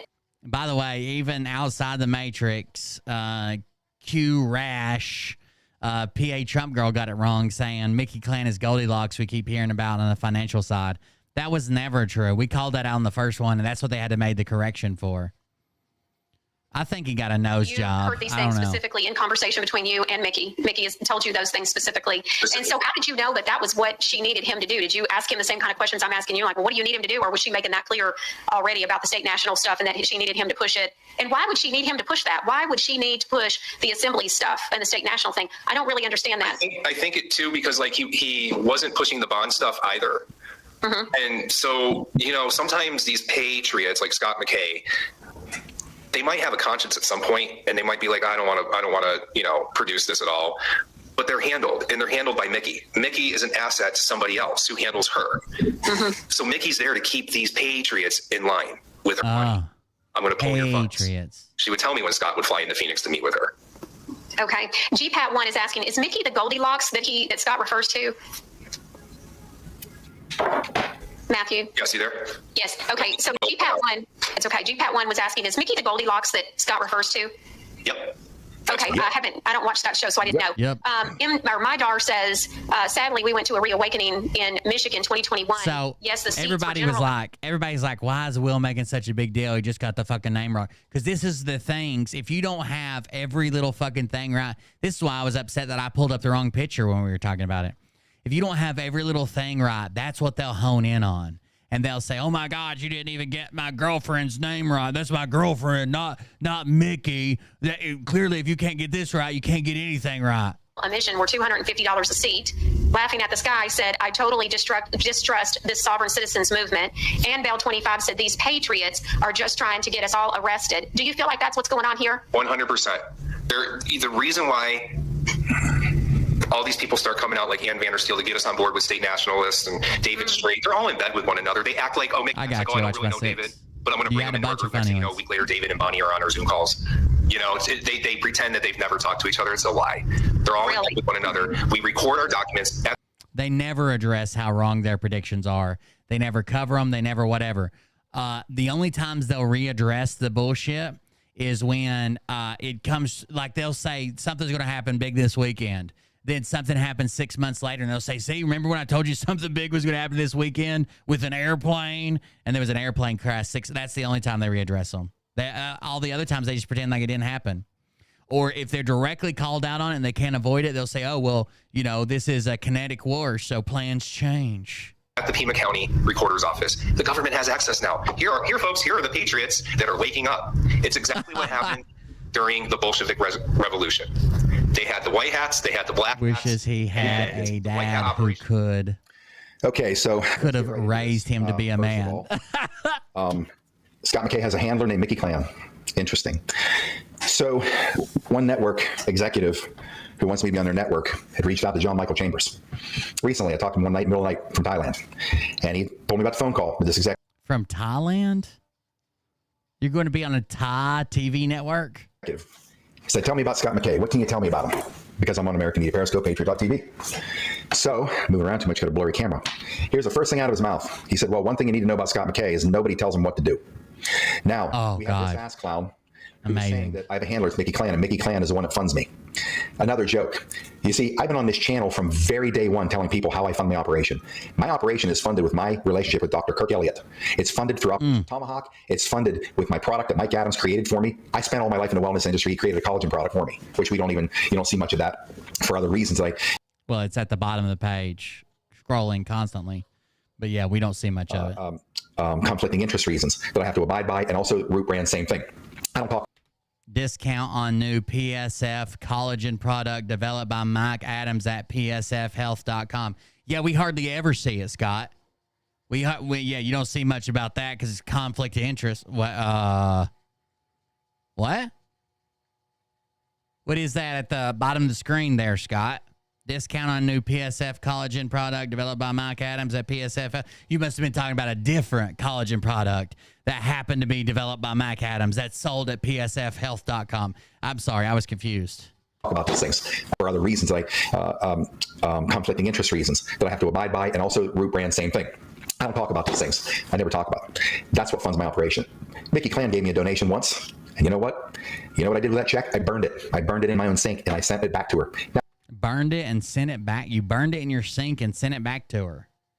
Burn it in his sink and sent it back. The ashes. He burned it in the sink, scooped up the wet ashes, put it in an envelope, postage stamp on that motherfucker, and sent it back. Now it's kind of a spoof, but I wasn't going to use a check. Mickey then later on wired me a donation. I'm not going to tell you how much, but I can tell you this. Before that happened, I'd already bought my bus. This guy's telling people that Mickey Clan bought my bus. Let me tell you what Mickey Clan has done. Mickey Clan has spent tens of millions of dollars of her own money on this battlefield in the war. She hired this ass clown. She hired him because he had no money, he had no job. Tens of millions of her own money on this battlefield.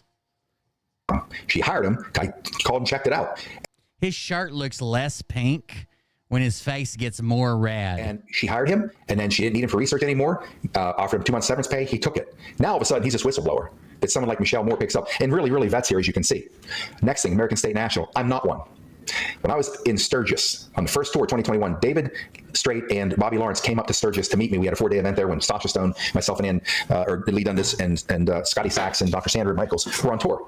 So they came to meet me. They said they could help me. I don't remember meeting them. They told me they did. Bobby told me a month or two later, yeah, we flew up there for one reason. We wanted to see if you were the real deal. And we saw you for a couple of days. We watched you with the people and realized that you truly are about the people. That's why they approached me. I never became American State National. I was asked to MC their event 2 years ago. I'm like, why would I MC an event? I'm not part of this. I went through Russell J. Gold's whole process to unhitch myself from Vatican. That's what I did.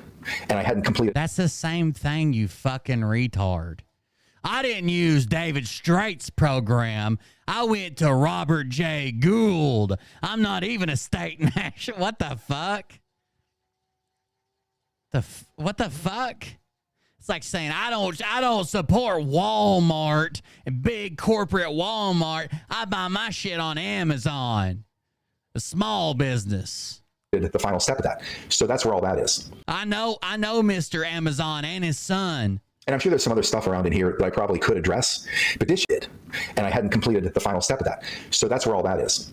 Russell J. Gold's whole process to unhitch myself from Vatican. That's what I did. And I hadn't completed the final step of that. So that's where all that is. And I'm sure there's some other stuff around in here that I probably could address, but this just goes to show you what's wrong with the movement.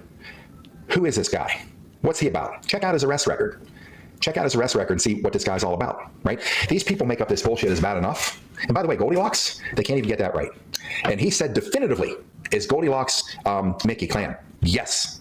This is what I'm talking about. And Michelle Moore is a disgrace for not betting this out. Michelle Moore is the same Michelle Moore that I learned from PPN, went in there, tried to steal all their contacts and everything about their network so she got to go do it herself. Now, that's the stuff I run around and tell the world, I don't really give a shit. I could care less. But if you're going to go down this road with these baseless attacks, let me tell you what's not going to happen. What's not going to happen is people like you are not going to be relevant. How do I know that? Because I'm talking to some very high-level people in this war. With a chick with no dick. One of them is part of the initial wave of the information being put out there long before most people showed up here. I won't mention 14 years. What's not going to happen is people like you are not going to be relevant. How do I know that? Because I'm talking to some very high-level people in this war.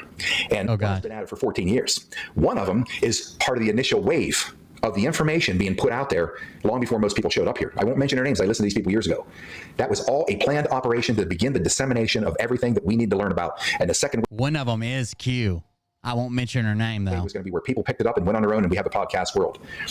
I got these high-level, unnamed people that have been around for years, and they knew about all of it before, but I can't say none of their names. The first wave, the early wave, this one individual. What's sad is you've been around for years, and all those years, you've been lying to your following. That's the sad part. It was kind of funny when it was like, oh, these people won't last 6 months. Here they are 4 years later saying, I didn't say that. And a clip of them exactly saying it. And another one who also has an 80,000-foot view of the whole landscape of where we're going in this battle. Both of them told me, here's what you're going to see happen over the next 7 months. The whole landscape's going to change. We're going to be very, very different by the end of this year because we all are being watched. Everyone. No way. Everyone of us. Is there's a narrowing of the funnel. Not everybody's going to get through. They're watching who is conducting themselves with honor, and they're responsible, and they're not out there. Some Q fucking post on some Q channel on Twitter today said, most of you idiots are not going to make it through the next depopulation event. I said, don't threaten me with a good fucking time. Spreading bullshit because they're trying to get views, because they're addicted to the camera, because a bone gets thrown over there, and like the media hyenas, they run over there and they grab it, and they're barking and yelling and creating all this noise so people start looking at them. That's not responsible journalism. That is the same bullshit that we have just suffered through for the last... That's his good buddy, Sriracha Stone gave him a necklace and a bracelet.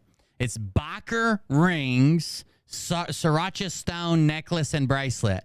They're like a BFF necklace. I think they got like a magnet where they stick together and it finishes some words.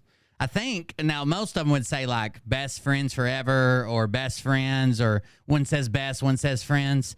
I think theirs just says money shot. Scott's the money and Sriracha's the shot. 7 years with Donald Trump. Same thing. We got Stormy Daniels and Mike Avenatti we just saw here, except it's a reversal. Stormy Daniels is the dude and Avenatti is quote unquote our podcaster, a responsible journalist. Well, let me ask you directly, Michelle Moore. What were you doing 30 years ago? What the fuck were you doing 30 years ago? Prove it. What were you doing 20 years ago? Or 15 or 10? What were you doing? I can tell you what I was doing. I was out there putting my ass on the line, doing all the grunt work and the shit people don't want to do. Putting his ass on the line. Working for someone's campaign is that's your trump card? I've worked on 3 campaigns. What the fuck are you doing? I was a social media director for 2 of them. Fighting the war on a different level. Never took a paycheck. All of a sudden, the podcast world blows up. We have this world of celebrity now. It's absurd to me still. Still absurd to me. But it's what it is. And as soon as this podcast world emerged, I never planned on being here. I'm a complete accident. All of a sudden, everybody's pouring in. Everybody wants a piece. Everybody wants to be in front of a camera. They want the sensationalism. They want the drug. Once they get a taste of this drug, I have watched this from the time I was young. They get a taste of this drug, and they'll do anything. You think he's talking about semen? Because Mariah gets a little crazy when she gets a little taste. Anything to be in that club. It's as distinct as Anthony Weiner, who's caught doing what he was doing. And Anthony's wiener is the greatest drug I've ever had. And once you get a taste, it's like Pringles. Once you pop, you can't stop. Sexting young girls while he's a congressman multiple times until they throw him out. And that drug of being in that club is so powerful. This freak was walking down the streets of New York City, handing flyers out the cars, trying to run for mayor. And people are laughing at him, calling him Carlos Danger, making fun of him. Didn't deter him, spitting at him, yelling, laughing in his own city. Why would anybody humiliate themselves that way? Because of the drug. Once they get a taste of that. Same thing here. The podcast world, the world of the new media journal. So Scott's the only person that can resist this drug. He takes it left and right. You know, he's beating off guys with both hands to get to this drug, but he can resist the urge to just do everything everybody else is doing. Sell out. By the way, he's got a $500 tomahawk he bought from China that the handle is the Constitution of the U.S., in case you need one. Now, that's not a grift, okay? When's the last time you're like, God damn it, I'm lost in the woods. I need to survive. I've got to process some wood to build a fire. I'm going to freeze to death. And I'd also like to read 1/3 of the Constitution laser engraved in a piece of wood.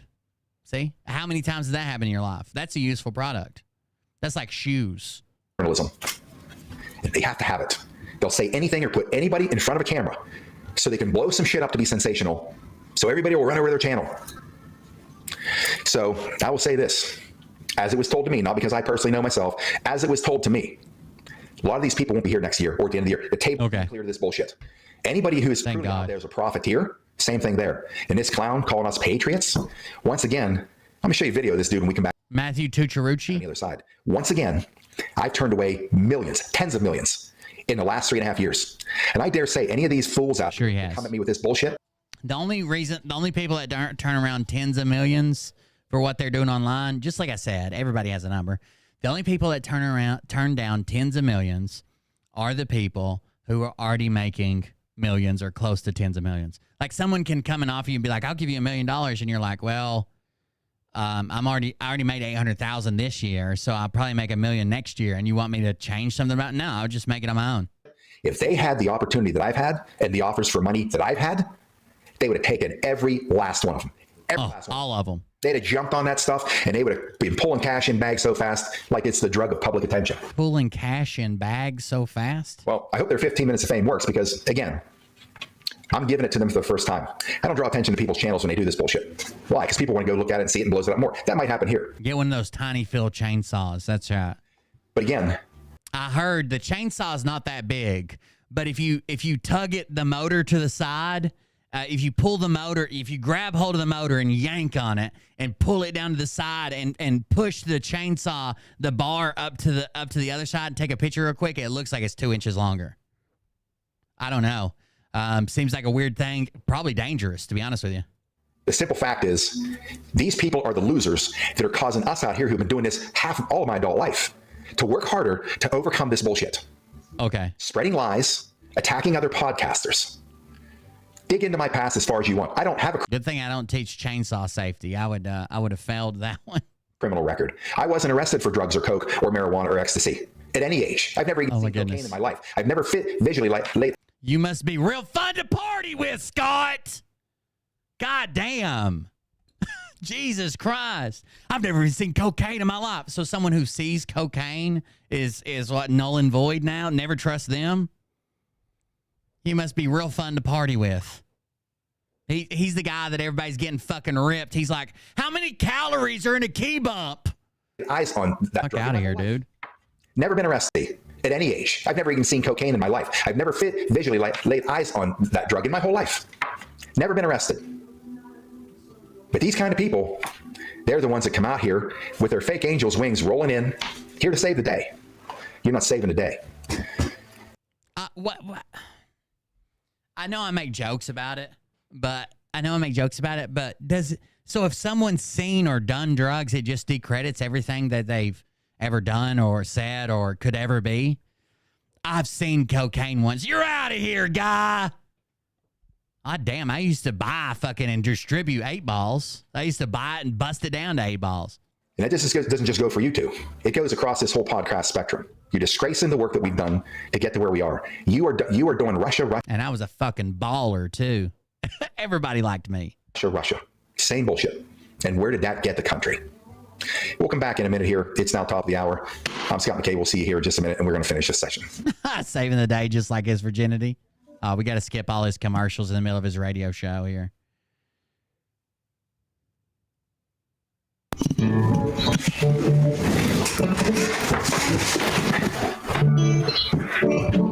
Yeah, let me turn on my microphone so you can hear the music through my mic for the commercials.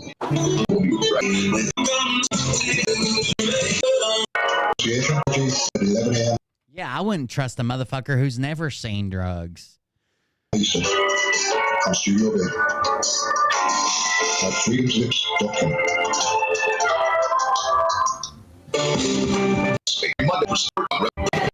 Fire is catching. And if we burn, you burn with us. You guys will know if I ever go down because it'll be another one of those $1 billion mushroom busts. Anymore. Scott McKay is the type of guy that's like, I've never seen cocaine or meth. And his doctor prescribes him two fucking Vyvanse a day. Goddamn fistful of Adderall. The Shaolin chipmunk. At the tipping point here on Revolution. Folks, if you want to follow the work we do, you can always catch us, obviously, here every Monday, 8 to 10 p.m. Eastern. Also, you can go to patriotstreetfighter.com, patriotstreetfighter.com, and you can see, I guess, what we do. We have a new site up. It's about ready to go where we can put where I'm going to be, what events are coming up, so you pretty much always... I've never even seen cocaine. It smells wonderful, but I haven't even laid eyes on it ever. Know where I am in case you want to come out, hang out with us. But all that, of course, is underway again. The big event coming up May 10th and 11th at the Iron Gate Equestrian Center, Croton, Ohio. Beautiful Kentucky Derby horse racing style of property. They got $500,000, $1 million quarter horse champions up there. Amazing manicured place. It's going to be an epic event. Do come out and see us there, patriotstreetfighter.com. Getting back to the subject here, let's go ahead. Oh, I didn't realize it said it at the bottom. The Iron Gate Equestrian Center. In Croton Road, Croton, Ohio. It is a really nice place. Like $1 million weddings happen in their barn. Like it's not when you think like it's like a horse ranch or a farm or whatever you want to call it. It's not like you would imagine. At least it's not what I would imagine. And so one other thing that this ass clown said, that he knew every time that when I was flying in to see Mickey, Mickey lives in Phoenix, Arizona, Scottsdale, I think. I have never, ever flown anywhere to see Mickey. So wherever that bullshit's coming from, yet another made up one more time. Oh, you know what? I did one time fly in and meet Mickey for dinner. Now that I'm saying. Wait a second. I've never in my life flown to see Mickey. Well, there was that dinner I flew to meet her at. I thought you were sending her money back. I thought you burned her check. Now you're flying to meet her for dinner. Seems like the person that you would burn their check in the sink and mail it back to them, that you would go to fly to have dinner with them. Would you guys find it weird if Phil sent me a fucking $100,000 check? I set it on fire, videotaped it, and posted it. Then you found out that a month later I flew to have dinner with him and meet the five at an Italian restaurant in New York City? It'd be kind of weird, wouldn't it? To see Mickey. So wherever that bullshit's coming from, yet another made up one more time. Oh, you know what? I did one time fly in and meet Mickey for dinner. Now that I'm saying that, I was on my way to see Russell J. Gold. That's right. A little bit north of Phoenix. There you go. A little bit north of Phoenix. Flew right in, had dinner with her. And I did fly in and have dinner with Mickey. But that's the only other. I've never flown to see Mickey, except when we had dinner together and I flew right to her and she met me, picked me up at the airport, took me out to dinner, gave me a check. It was, but other than that, I've never. This ass clown dime store douchebag over here. Other time I seen Mickey when she stepped on my tour bus. By the way, there was actually a time when Mickey thought when she made a donation, I had never done anything with a check. Might have thought that, hey, that he might have bought the tour bus with that check. And when she stepped on the bus and I told her, I said, I never spent the check. It's right here. I bought this bus because of my arrangement with Dr. Wait a second. I never spent the check. It's right here. I thought you burnt the check. So you claim she wired you money once, but she mailed you a check and you burn it in your sink and mailed it back to her. But now you say she may think I cashed the check and bought the tour bus, but I couldn't have because the check's right here and here you go. What? I never flew in to see Mickey except for this one time. We met for dinner. I flew in on the red eye. She picked me up, took me out to dinner. It's pretty nice. She gave me a donation. I got back on the plane. She actually paid for that flight. But other than that, I've never flown in to see Mickey. I thought you burnt the check. Kirk Elliott. We brought him a lot of clients, and that's what enabled me to buy the bus. Now, I didn't go buy a house. I didn't go buy a bunch of shit. I bought a tour bus. Well, you bought a big-ass fucking piece of land in the fucking in the Dallas-Fort Worth area. A very expensive plot of land, but whatever. Use it for the war. And again, that is primarily what has funded my operation, was my relationship with Dr. Kirk Elliott. And I've told my own audience that, folks, when you do business with Kirk Elliott and you're mentioning my name, there's a sales commission. Scott McKay gets 25% of that sales commission whenever they purchase precious metals. Holy shit. They have a markup high enough to where when Scott McKay, listen, fucking Phil gets 6%. This motherfucker's getting a quarter of the. How much are they selling metals for? A quarter of this. Holy fuck! That's on a physical product. Now listen, if you talk to somebody who sells like software as a service, or like I'm talking to a company that does credit repair. If you talk to something like that, like a service. 25% is not that big a deal. 50% is not that big a deal. Depending on how big the purchase is, right? But that's because it's like a monthly fee, blah, blah, blah. When they're selling you something hard, especially something regulated in a market like silver, where there's a silver price and they're allowed to give you 25%, what the fuck is their markup that they can give you 25% of the fucking profit? That's a lot, dude. That's a fucking lot. I've never had anything to hide, folks. Never have. And as far as the Patriot bullshit, I'm going to take a walk back memory lane here because there's a lot of people in the audience that have heard my story. They've heard what I've been through. Oh, God. Do we have to hear about his fucking wreck again? I don't know that I can do it. And all I heard was a seal sucking dick. And I thought, seals don't suck dick. That sounds kind of nice. But that was my chest, guys. That was my chest. And they're sick of hearing it. I'm sick of telling it. But in this case, I still have to use that as a simple reality to kind of match up who's who. He may have taken it down. It was the same video where he went ballistic that people were complaining about the $75 ticket price to the pony farm. I heard about it, but I haven't seen it, to be honest with you. What kind of character pillars do people stand on or build their life on? So let me tell you what brought me here. Back in 2014, I was killed in a catastrophic. Oh, goddamn. Oh, goddamn it, Scott. Jason, cut the feed. Motorcycle crash on my Harley Davidson. I laid it into the side of a van at 50 miles an hour. It was the only way I thought I could save my life. I knew I was dead anyways when it happened, but for some reason my brain said, get the bike on the ground now. And I laid the bike over an 800-pound Harley Davidson, laid it on its side, and it hit the van broadside and buckled that van dead center, destroyed the van, destroyed the bike. Because I was on my side when I hit, the underside of the engine and frame hit, it blew up through my crotch. It blew my pelvis off of my spine. It did what? Destroyed the van, destroyed the bike. Because I was on my side when I hit, the underside of the engine and frame hit, it blew up through my crotch. It blew my pelvis off of my spine. It blew my pelvis open in the front like a baby. Blew my pelvis off of my spine. A lady died. It was just laying in the road. It was over there just, you know how like in the movies you see a car crash and there's just like a hubcap rolling away? That was his pelvis. Just roll like a tumbleweed. Just rolling away. I woke up dead. He blew mine open enough to give birth to a 30-pound baby. That's what they told who was my wife at the time.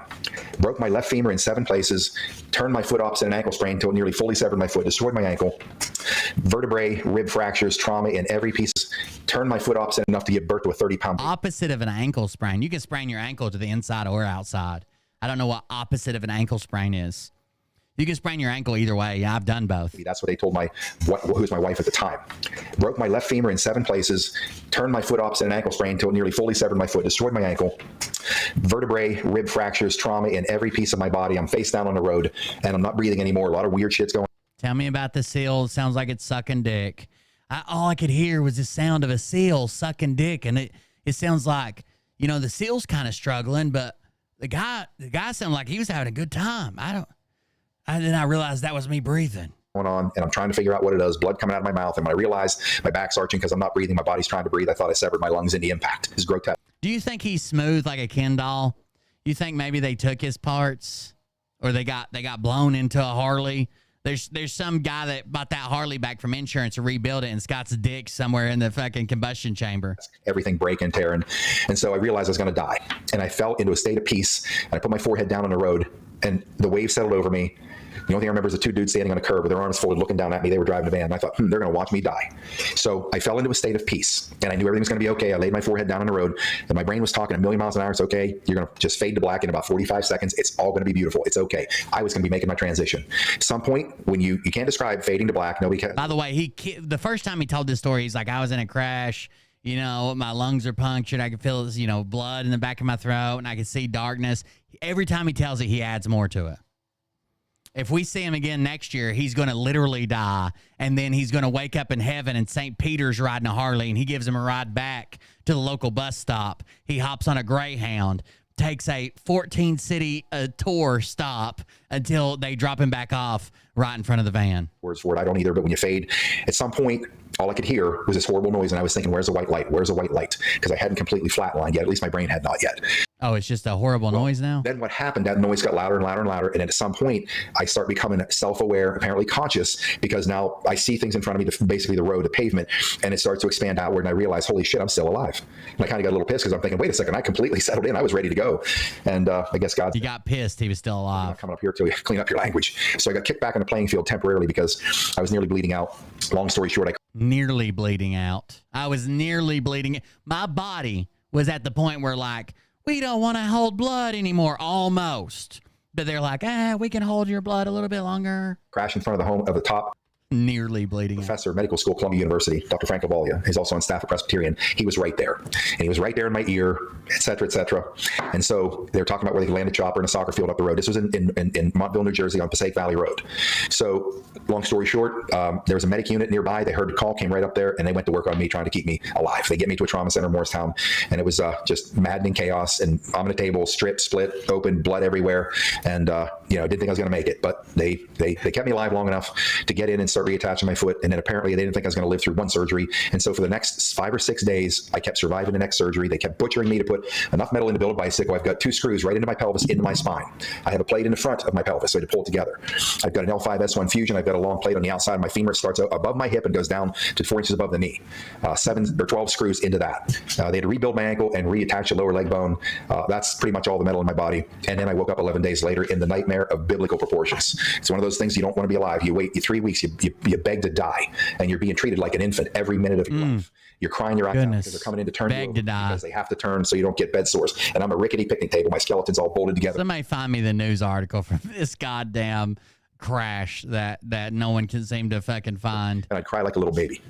3 weeks into that, my wife says to me, brings up how tough our future is going to be. And I thought, well, that's a really great time. I just climbed out of a grave, first and foremost. And we're talking about the future because of the gravity of my injuries. I was paralyzed in my left side. So my whole left from the waist down was wiped out. Pretty bad. Kept getting worse. The news kept getting worse. But I laid in that bed that day. And when I had this brought up to me and I said, listen, you know me. By the way, he also claims, he also has claimed in the past, I don't know if he's going to say it in this story, he was laying in his bed facing the wall. He felt as if the creator spirit was with him and some alien or God or something else come up behind him. He knew better than to look, so he just offered up his rear to this alien. The alien come from behind and took him and touched him, and he was made whole. I said, I am not going to allow this to be a liability in my life. I'm going to turn this into an asset. I don't know how, but I'm going to turn this into an asset. Now, take it from there, because I ended up... He also claims that just him positively thinking, he met a ballerina, the most beautiful, most prominent, the best ballerina in the world. And she had a catastrophic ankle injury that would prevent her from dancing for the rest of her life. And just him, with the power of positive thought, he healed that ballerina, and she still dances till this day. That's an actual story from Scott McKay. 100%, that's a real story. People in my chat can tell you I'm not fucking lying. He healed the world's foremost ballerina through positive thought. Wheelchair, chairlifts, ramps. My life was completely over and destroyed. Completely. But I said I was going to walk again. I'm going to work again. I'm going to ride again. End of story. They wanted me in counseling. I'm like, I don't need to hear any of this bullshit, because I became a disciple of quantum physics when I threw the Bible overboard in 99. Quantum physics became my Bible, and I understood the power of the Christ consciousness. Now I came full circle right back home to my creator, and a whole different story. But for the next, I ended up homeless, crippled, penniless 8 months after the crash. I lost my company out west. I lost everything. And a gentleman took me in his 70s, a self-proclaimed Ashkenazi Jew, because we kind of wiped out the whole Alan Dershowitz Madow thing, anti-Semite bullshit about Scott McKay. I was saved. I lived with a man for free for 4.5 years, a very dear friend of mine, an Ashkenazi Jew. So for the next 4 years, I didn't take a disability check. I had to find ways to feed myself. I was eating eggshells for a couple of years to get enough calcium to heal my bones, because I wouldn't take a disability check. That's why my friend took me in. So I put myself through a grotesque assault for 5 years that few people would ever endure or let alone survive. I could, because I've been beating the hell out of my body all of my adult life in competitive bodybuilding, even after I retired. I never stopped doing what I did. So I was willing to take the pain. And of course, now you see me today, you know that I do walk again. So anyways, once again, no disability check, because my mind... No disability check. He doesn't do that shit. Because he's not that fucking weak. Are you kidding me? A disability check? Buried with nearly $500,000 in medical debt, which I never, ever bankrupted. That was going to be part of my comeback story. So I make it back in 5 years. Bro, if you're disabled, what's the whatever? 3, riding again. I get my dream Harley Davidson, July 19th, 2019. God does not want you to ride a bike, dude. I got on this bike, I crashed, almost died. Got on this bike, crashed, almost died. Got on this bike, crashed, almost died. You can barely touch the floor with your toesies. 5 years later, coming through an intersection, downtown Dallas, a Texas pickup truck blows through the intersection, high speed. I'm vulnerable. My legs are stretched out, arms are stretched out, takes me out from the left side. I'm flying across 4 lanes of traffic on the other side of Cedar Springs and Moody, headed for a curb head first, knowing probably not going to make it out of this one. Well, I landed in a patch of grass, the only grass in downtown Dallas. My femur was broken just below where the plate stops, clean break. My left foot, which was reattached, I had a 30% chance to keep it from the first one because of blood flow.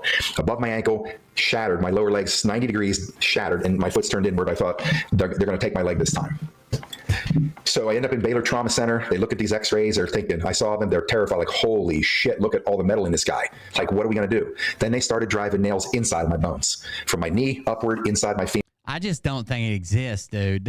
I cannot find a single fucking news report. I mean, I find like McKay's Curve, McKay Road, someone named Steve McKay, who's a pedestrian that died in a motorcycle crash. I can't find it anywhere. Kind of weird, huh? Every crash, it makes the fucking papers, dude. Now this one. femur, it's all outside metal. Now it's inside. From my knee clear to my ankle, same thing. Metal straight down through. They had to rebuild my whole foot. A lot of shit went on. 7 months later, took 7 months for the incision across the whole top of my foot. I don't think he ever had these motorcycle crashes. There's obviously something wrong with him. You know, we call him Scootin' the Big Boot because he's got these big ass fucking platform cowboy boots he wears because one leg is like fucking, I don't know. He's only 5'3", and he's got a leg of a 6 foot tall man and a leg of a 4 foot tall man. It's very weird. But I don't think the crash happened. I don't think it happened. Dude, we would be able to find something on this motherfucker if this crash happened. He names the city. He names the year. He says he struck a van. And you can't, it doesn't matter what the fuck you search, you can't find it. 2014. To heal up. In Montville, New Jersey. Motorcycle crash with a van. Last name, McKay. Because I had to open that whole thing up and go in there and rebuild it with a bunch of metal. And I ended up getting an infection that nearly cost me my leg because if it gets on the metal, there's no way to solve that problem. There's no blood flow to get antibiotics there. So I ended up back in the center again, fighting for the leg. And then, not long after that, we're going to go on tour in the summertime, 2021. And because that infection started coming back again, and they said, if this gets down to that bone, down to that metal, we can't solve that problem. Leg comes off. And we were going to go on tour. And I was using chlorine. So he's got to have, if this is true, he's got to have open wounds. An infection somewhere, it's got to come out somewhere, right? So he's got to have open wounds down there. Again, fighting for the leg. And 7 months for the incision across the whole top of my foot to heal up because I had to open that whole thing up and go in there and rebuild it with a bunch of metal. And I ended up getting an infection that nearly cost me my leg because if it gets on the metal, there's no way to solve that problem. There's no blood flow to get antibiotics there. So I ended up back in the center again, fighting for the leg. And then, not long after that, we're going to go on tour in the summertime, 2021. And because that infection started coming back again, and they said, if this gets down to that bone, down to that metal, we can't solve that problem. Leg comes off.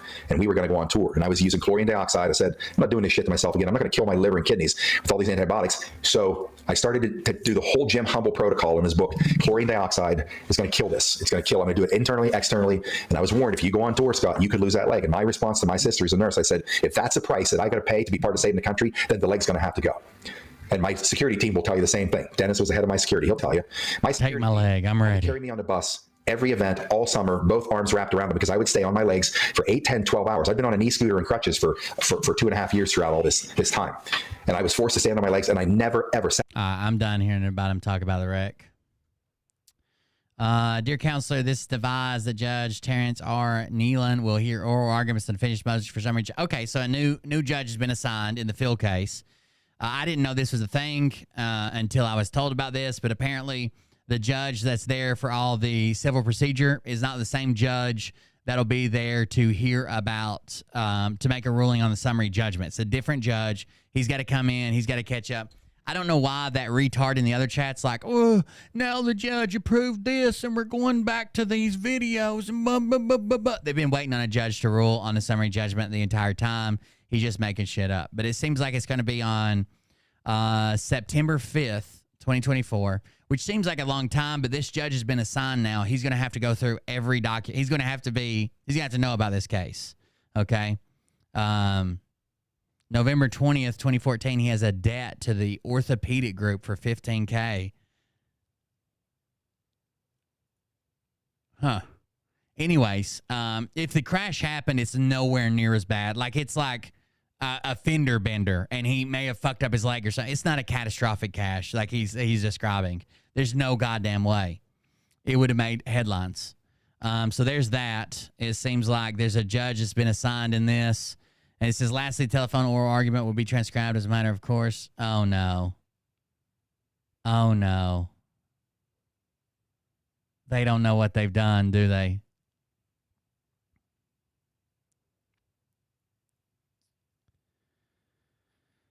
Set a date in my calendar, September 5th, 2024 at 9 a.m.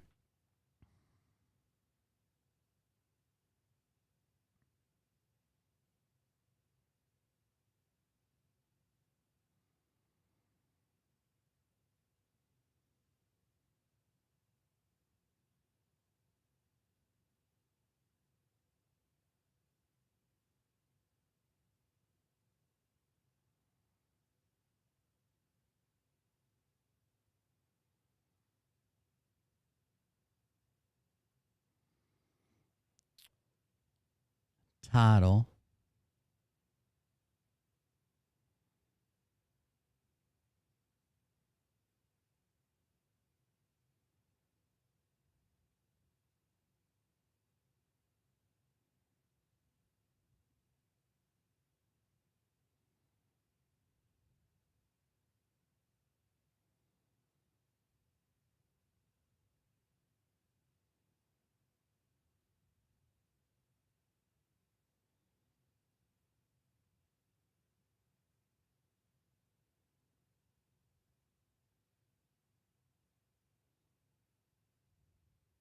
Sorry, give me just a second.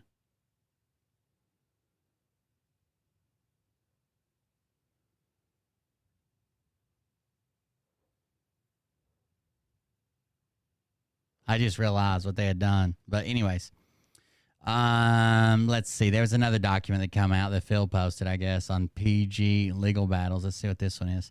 He put Godlewski versus Alvear at L.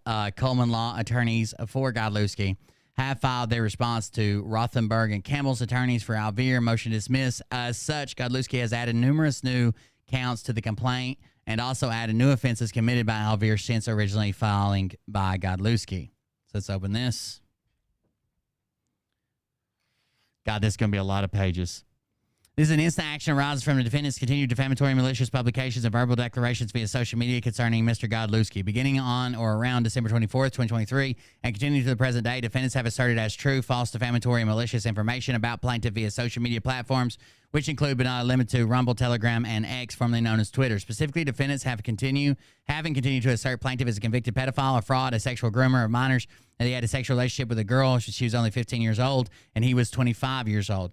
Despite these unfounded and untrue allegations, the defendants have continued to assert them as truth by publishing countless posts and videos on social media platforms. Defendants, with help from other supporters, compiled this untrue and unfounded information concerning plaintiff and, on or about February 9th, 2024, released a documentary titled The Greatest Fraud on Earth, the Phil Godlewski Story. Defendants advertised their documentary on at least 3 different highway billboards in Pennsylvania, on a mobile billboard that drove around the Scranton area, on an airplane that flew a banner over the Scranton area, and digital advertisements at the Scranton airport. And they distributed flyers in and around the Scranton and advertised the documentary on Scranton radio stations, Froggy 101. Defendants' relentless smear campaign of libel continues daily on all media fronts, causing irreparable harm to plaintiff's reputation, impugning his credibility, causing him and his family severe emotional distress, putting him and his family in imminent danger of physical harm, and adversely affecting his employment. Mr. Godlewski is a private citizen, an adult individual, and a citizen of the Commonwealth of Pennsylvania residing at 1235 Lantern Hill Road, Shepherdtown, Pennsylvania, Luzerne. For the purpose of this complaint, Mr. Godlewski is a public figure by virtue of his large social media following. Defendant Eduardo Nicholas Alvear Gonzalez, a.k.a. Alvear Gonzalez Eduardo Nicholas Alvear, a.k.a. Nicholas Alvear, hereinafter referred to as Alvear, is a private individual and a citizen of Tennessee who, upon information and belief, resides at 905 Clay Street, apartment 308, Nashville, Tennessee, 37208, and is also the owner and chief executive officer of Goodline TV. Defendant Goodline TV is Limited Liability Corporation, incorporated in Wyoming on January 17, 2022, with company number 2022001070783. It is a registered agent. It is Cloud Peak Law, LLC, whose primary address is 1095 Sugarview Drive, Suite 500, Sheridan, Wyoming, 82801.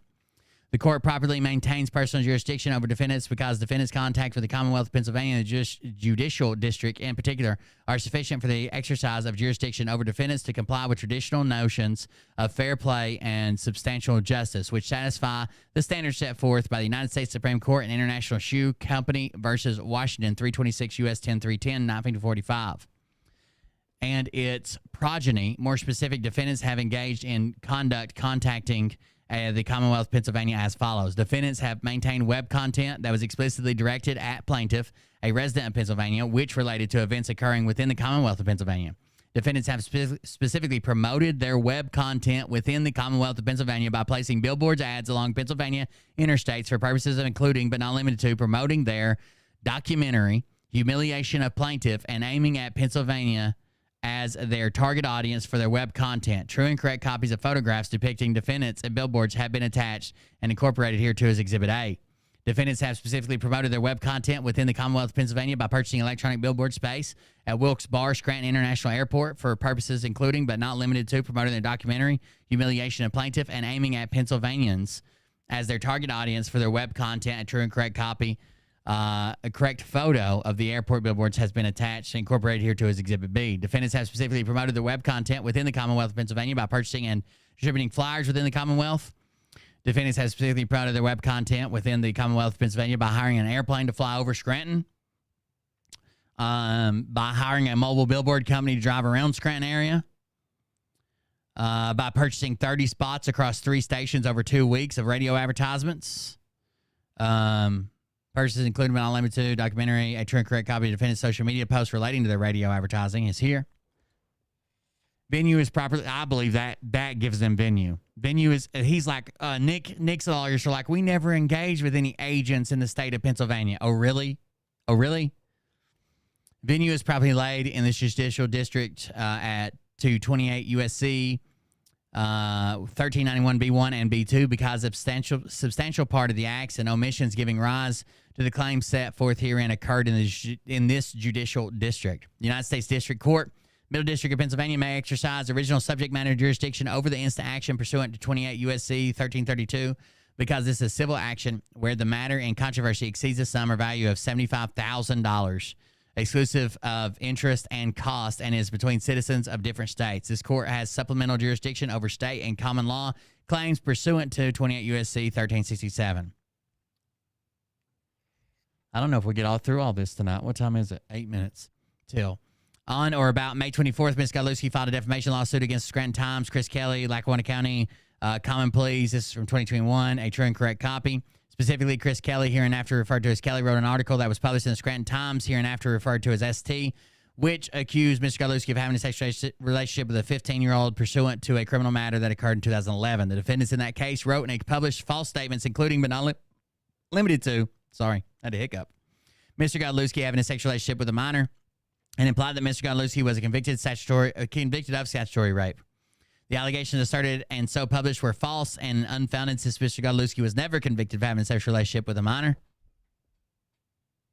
If Kelly and Scranton Times has done their professional due diligence as journalists and conducted a thorough investigation, they would have obtained the readily and publicly available information discrediting this assertion.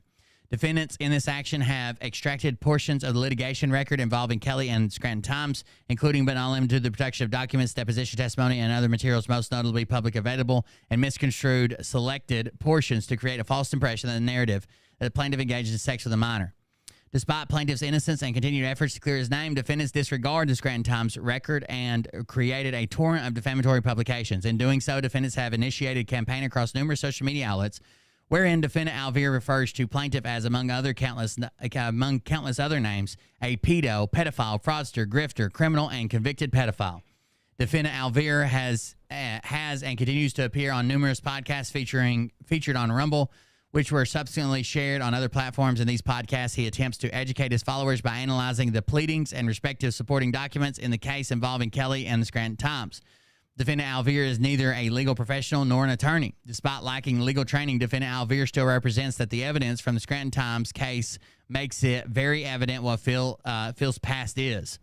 While the First Amendment does protect defendant Alvear's opinion, however, the dissemination of misconstrued, inaccurate, false, and defamatory information as fact is neither privileged nor protected. Specifically, in a message published via Telegram to roughly 42,500 of Good Line Film subscribers, defendants state, he claims to be in our movement fighting for children, yet has actually been caught and tried for molesting one. Mr. Godlewski has never been caught molesting a child, sentenced to jail for molesting a child, nor tried for molesting a child. A simple review of the plaintiff's criminal, that is true. Molestation is a different thing, especially when we're talking about going to court. I don't think Nick should have fucking said that, to be honest with you. A similar review of the plaintiff's criminal record and her documents filed in the Scranton Times case would have clarified this issue. Moreover, a detailed review of the pleadings in 2010 criminal matter would have clarified the plaintiff did not withdraw a plea of guilt for all charges brought against him.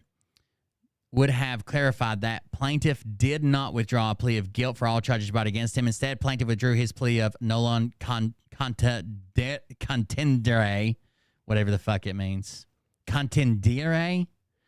Relating to the charge of corruption of a minor. Perhaps most importantly, a detailed review of the 2010 criminal matter involving plaintiff would have clarified that plaintiff's guilty plea of corruption of a minor was not in any way related to sexual offenses. Defendants asserted as fact that text messages produced in the Scranton Times litigation proved that Mr. Godlewski was carrying on a sexual relationship with a minor. Defendants asserted as a fact that text messages produced in the Scranton Times litigation proved that Mr. Godlewski was carrying on a sexual relationship with a minor.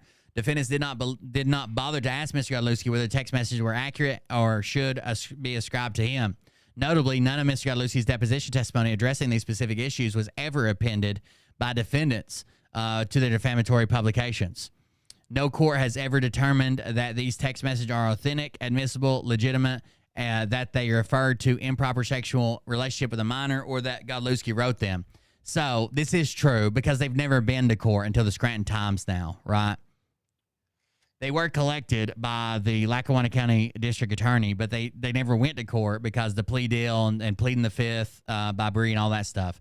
But Phil says they were thrown out of court. That's not true either, right? They were never found. Phil has his audience believe that these text messages were already submitted to the court, and the court said they're fake. Get them out of here. That didn't happen either.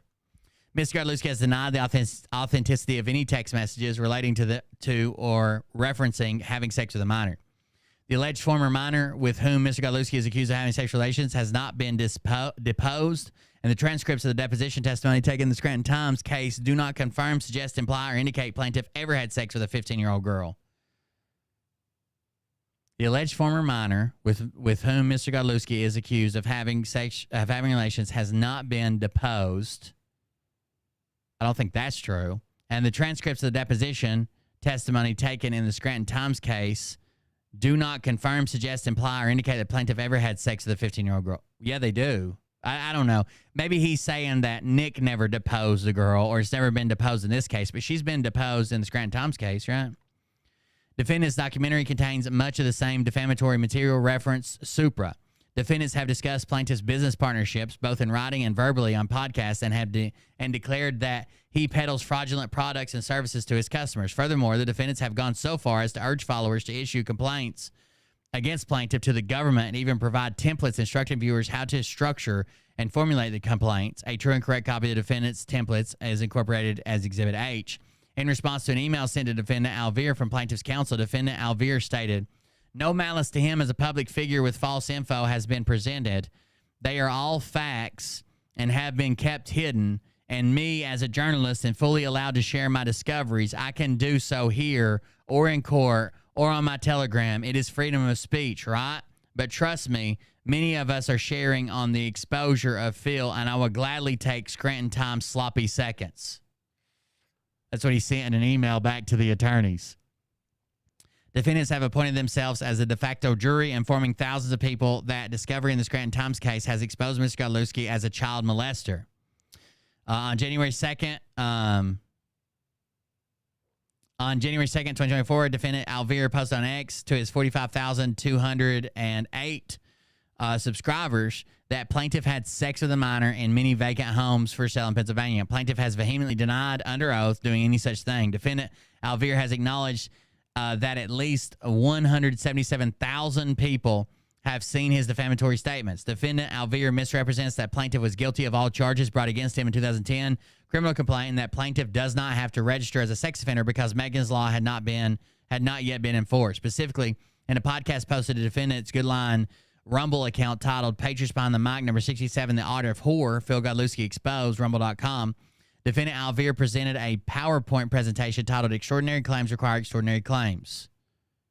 Extraordinary claims require extraordinary claims or evidence to over 40,000 viewers, and also made available for download. A true and correct copy of the defendant's PowerPoint has been attached and incorporated here to his Exhibit 1. I guess we'll get to see it in a second. Defendant's presentation included an overabundance of false, defamatory, and misleading information, including but not limited to December 2012, Megan's Law goes into effect, hence why Phil is not registered. In the same podcast, when discussing whether or not the participants had been sued by plaintiff, specifically at the 33-minute and 30-second mark, defendant Alvear states, "Dude, I'm on probation for January 6th, and maybe for half a second, my heart was like, what happens if I get in a lawsuit? But then I immediately just grabbed onto my balls and said, fuck it. Sue me, dude." I got louder. I got more aggressive, and he's now like not even touching me with a 10-foot pole. There's going to be so many good quotes from this. There's going to be so many good quotes for this. God damn. At the 38-minute, 13-second mark, defendant Alvear confidently asserts that the criminal complaint identifying plaintiff's 2010 criminal charges means that plaintiff was guilty of these charges because their description included the phrase "two wits." Defendant Alvear states that as a journalist, he can share his discoveries with the thousands of people who follow him.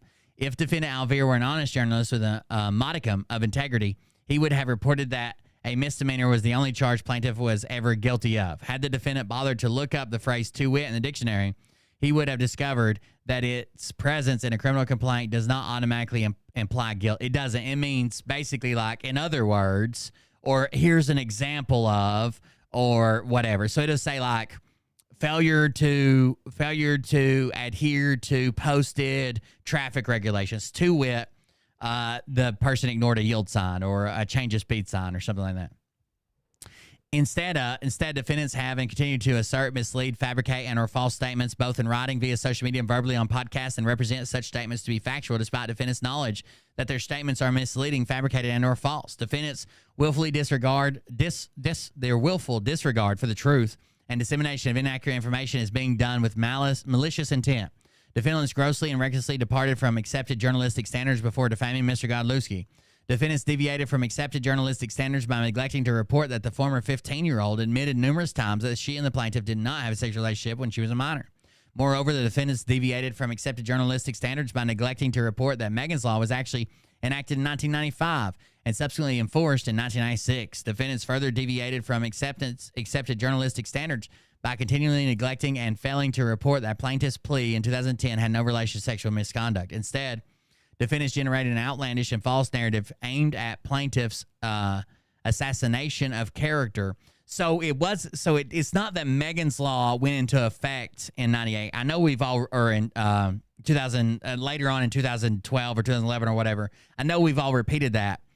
What happened was that corruption of minors with it to do with anything sexual was moved up from a misdemeanor 1 to a felony and required registration under Megan's Law or whatever it's called in Pennsylvania. Defendants further deviated from accepted journalistic standards by continually neglecting and failing to report that plaintiff's plea in 2010 had no relation to sexual misconduct. Instead, defendants generated an outlandish and false narrative aimed at plaintiff's assassination of character, and for the past 4 months have continued to make it their mission to ensure that the followers accept as true all their false defamatory statements concerning plaintiff for purposes including but not limited to destruction of plaintiff's reputation and destruction of plaintiff's business partnerships. The defendants reinforced their certainty of the plaintiff's unfounded guilt by creating a documentary to expose him. The documentary doubles down on their defamatory statements. Supra. On February 13th, 2024, plaintiff discovered several billboards in Pennsylvania, specifically near plaintiff's residence, advertising defendant's documentary. The following day, plaintiff's attorneys contacted representatives for the billboard company and convinced them to cease advertising the documentary. Defendants became even more determined to ensure the documentary reached a larger audience, so they hired an airplane with a banner to advertise flying over the Scranton area. On February 9th, 2024, defendants participated in a podcast streamed and posted to Zilosophy for All's Rumble account, special Fildo Night live film release celebration, rumble.com. And at the 12-minute, 44-minute mark, defendant Alvear states, yeah, I talked to the Scranton Times lawyer just for advice because, you know, Phil's been getting kind of crazy. And he saw it, and he's like, I saw your airplane sign today. 18.6 thousand viewers viewed the video. The defendants posted a spreadsheet breaking down the cost of their advertisements and the receipts for their companies they contracted with. A true and correct copy of the defendant's post containing the financial spreadsheet and receipts has been attached and incorporated here to his Exhibit J. The defendant's relentless defamation campaign did not end after the documentary was released, but intensified. Defendant's crusade has included and continues to include libel via post to Telegram and X, formerly known as Twitter. Defendants assert that plaintiff's business dealings are fraudulent and even blame plaintiff for the suicide of one of his clients. By way of example, defendants have posted and or reshared posts about plaintiff, including but not limited to January 13th, 2024. The best thing about my history is that I've never been so desperate for sex that I had to start going to children. January 19th, 2024. Once upon a time, someone followed Phil's words and financial advice, committed suicide. January 21st, 2024. Phildo has dropped 12,000 subscribers in the last 3 hours. January 27, 2024. I pray Phil does not hurt any more children. February 9th, 2024. Wow, we are dealing with a serious evil kid grooming pedophile here. Well, someone better check up on his kids. February 18th, 2024. I worry about the children that live under his roof, whether they are actually his or not. I wouldn't put it past Phil to touch them inappropriately, molest them, and corrupt their morals. Once a pedo, always a pedo. March 16th, 2024. This movement is meant to help the children and protect the elderly. Phil does exactly the opposite of that. He screws young girls and rips off the elderly. What we have done here is single-handedly destroyed his entire operation. Damn. True and correct copies of defendants' post to Telegram. How can they convict all these Nickelodeon predators? But Phil, do you think they're currently convicting Nickelodeon predators? Even the documentary was about shit that happened 20 years ago. True and correct copies of the defendants' post to Telegram from January 10th, 2024 through the present have been attached and incorporated hereto as Exhibit K. Defendants also posted similar posts to X. You can't be tried for the same crime twice, no matter what. A true and correct copy of the defendant's post to X from December 31st, 2023 through the present has been attached and incorporated hereto as Exhibit L. The foregoing paragraphs are incorporated herein and set forth at length. Although defendant Alvira, as a journalist, has conditional First Amendment privilege concerning what they publish, Alvira abused that privilege by printing falsehoods about Mr. Godlewski.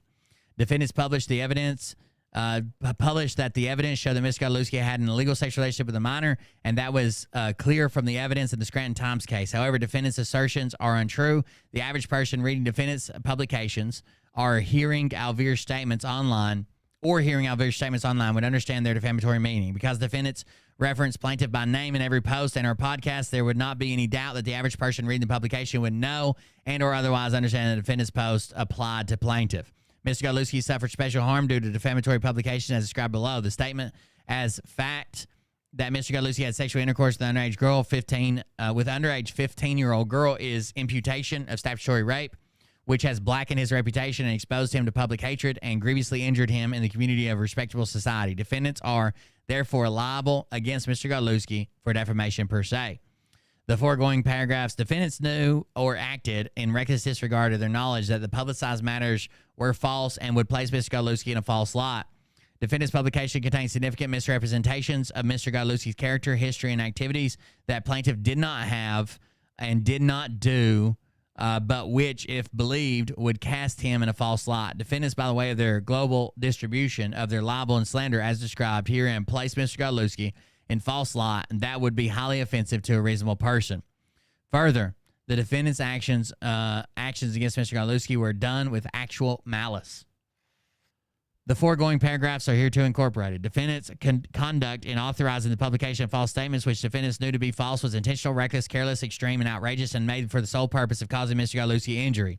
All the above described statements were made with intentional or reckless disregard for the truth, were explicitly aimed at plaintiff and his family, and were understood by plaintiff to be directed towards him to harm his reputation and business and cast him in a false light that bore no relationship to the truth. As a direct proximate result, plaintiff has sustained personal injuries, including but not limited to depression, anxiety, insomnia, psychological and emotional distress, irreparable damage to his reputation, and loss of standing in the community. He continues to sustain these injuries due to the ongoing and widespread dissemination of defendants' falsehoods. Defendants' actions are so outrageous as to be beyond all possible bounds of decency. Defendants' actions are utterly intolerable in a civilized community.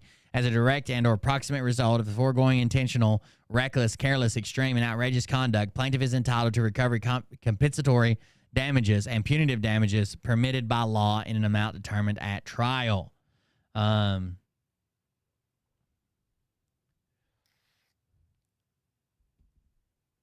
Yeah, but that was 20 years ago. That was 20 when it happened, right? That was when it happened he got in trouble. The foregoing paragraphs hereto incorporated defendants' conduct in the authorizing and publication of false statements which defendants know to be false was intentional, reckless, careless, extreme, outrageous, and intended to interfere with Mr. Godlewski's business and contractual obligations. They tried 10 or 15 years ago, they did the same thing to Phil, but he can't be tried again. Mr. Godlewski is an influencer with millions of followers. Mr. Godlewski is also an entrepreneur with business connections and clients. Defendant Alvira casts him as an influencer. If he could be tried again, it would be hard for them to take up the case. I don't know if he could technically be tried again. I don't know what the statute of limitations is, and I don't know. I think she pled the fifth the first time. The rest of the stuff was dropped. I don't know. I don't think they're going to. I don't think anybody would pick up that case with a fucking 10-foot pole. But Mr. Godlewski is also an entrepreneur with a business connections and clients. Defendant Alvira casts himself as an influencer. The defendant's purpose in publishing and continuing to publish the defamatory, libel, and slandering Mr. Godlewski online is to diminish Mr. Godlewski's reputation and influence on his followers and increase his own. Defendants targeted plaintiff's followers, business connections, and customers to diminish plaintiff's business by calling him a sexual predator, a convicted pedophile, and a fraud, and dissuade his clients and customers from continuing to do business with him. As a direct and proximate result of the foregoing intentional actions, which are continuing, Mr. Godlewski continues to suffer the loss of his followers. Plaintiff is entitled to damages. Defendant's communications to others created defamatory innuendo. A particularly effective scheme in defaming plaintiff by innuendo was defendant's quoting of selected passages from the Scranton Times case to make it seem that there was no doubt plaintiff was a criminal pedophile. Further, these selected quotations were editorialized by defendants who explained that plaintiff, by prosecuting the Scranton Times case, had outed himself as a pedophile rapist. Defendants did this to damage plaintiff's reputation and standing in the community and to diminish the integrity of his business relationship with his customers and clients. With these and other skillfully devised innuendos, defendants defamed plaintiff by portraying him as a dishonorable criminal rapist and fraudster who had hoodwinked the public and business community about his history and reputation. Defendants' defamatory statements further implied that plaintiff is neglectful, predatory, corrupt, sinful, unwholesome, and depraved. As a direct and proximate result of defendant's unlawful conduct, plaintiff has sustained personal injuries, including but not limited to depression, anxiety, isolation, insomnia, irreparable damage to their reputation, and loss of standing in the community. Plaintiff continues to sustain these injuries due to the ongoing and widespread dissemination of defendant's falsehoods. Defendant's portrayal of the plaintiff as reckless, willful, malicious, and so extreme and outrageously false as to warrant imposition of punitive damages. Although defendant Alvear, as a journalist, has a conditional First Amendment privilege concerning what they publish, Alvear abused this privilege by printing countless falsehoods and misrepresentations about Mr. Godlewski. The defendants repeatedly libeled plaintiff via social media while simultaneously repeating those same slanderous comments in the podcast that were broadcast to thousands of viewers. Any average person reading defendants' publications, or hearing Alvear's statements online would understand their defamatory meaning. These publications constitute defamation per se because the conduct attributed to the plaintiff was a criminal offense punishable by imprisonment. They further insinuate that plaintiff has committed a crime of moral turpitude, which includes but not limited to serious sexual misconduct with a minor. To plaintiff's detriment, and as a direct and proximate result of defendant's myriad of denigrating statements, coupled with other acts and omissions, plaintiff continues to suffer losses, including but not limited to reputation, income, business opportunities, and emotional distress. Addendum, a clause, prayer for relief. Plaintiff prays that the court enter judgment in his favor against defendant and that it enters the orders as follows. Defendants are to compensate the plaintiff in an amount determined by the jury for the actual and special damages they have caused to the plaintiff by virtue of their vicious conduct. Plaintiff is to be awarded out-of-pocket expenses due to the defamation for the injury to his reputation and for any injury for which libel and slander is the legal cause. Plaintiff is to be awarded liquidated or punitive damages as permitted by applicable law in any amount set forth by the statute and or believed by the court or trier of fact to be appropriate to punish defendants for their defamatory conduct. Plaintiff is to be afforded any and all other equitable and legal relief as the court deems just, proper, and appropriate. Plaintiff is to be awarded the costs and expenses of this action and reasonable legal fees. The court is to maintain jurisdiction of this action after the verdict to ensure compliance with its orders. Damn. That's a lot of reading. What else we got? Exhibit A. Oh, damn. Melon. A close circle of friends have viewed the new film. They are stunned and impressed to see all the evidence so clearly and back to back. You'll absolutely see now Phil is the greatest fraud in this movement. Releases Friday at 6 p.m. There's the billboard. Want to have your name at the end of the greatest fraud on earth? The cutoff point to get your name in the film is tonight at midnight. This was all a cash grab. So you had to sign up. You had to pay him to get your name at the end of this film. But the film's free to watch. Oh, damn. Well, I came all the way to Pennsylvania to see something of the top 5, and look what I found, a Billboard. World premiere tonight, tomorrow night, 8 p.m. Eastern.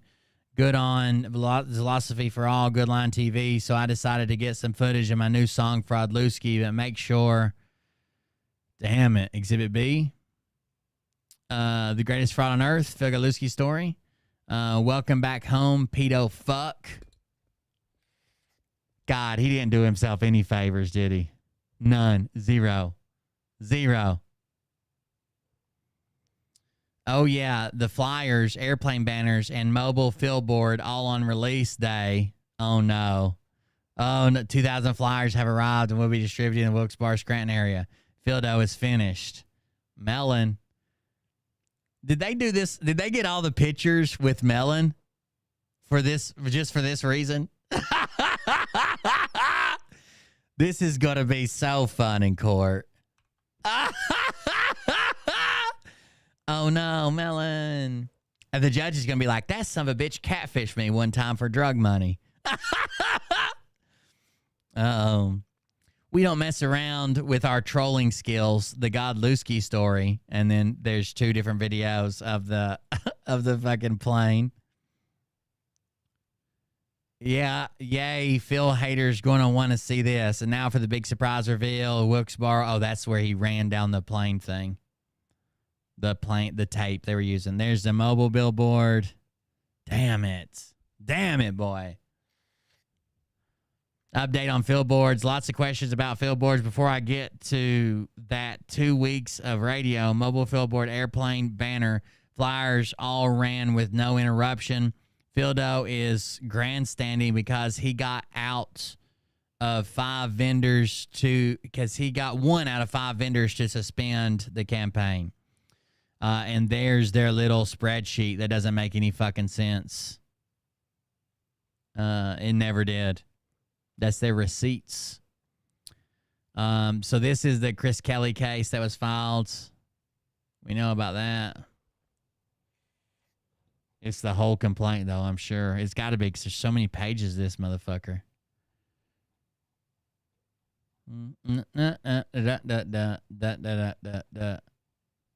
Melon thought he was finally going to be the bride and not a bridesmaid. And then they fucking stuck him in all these court cases.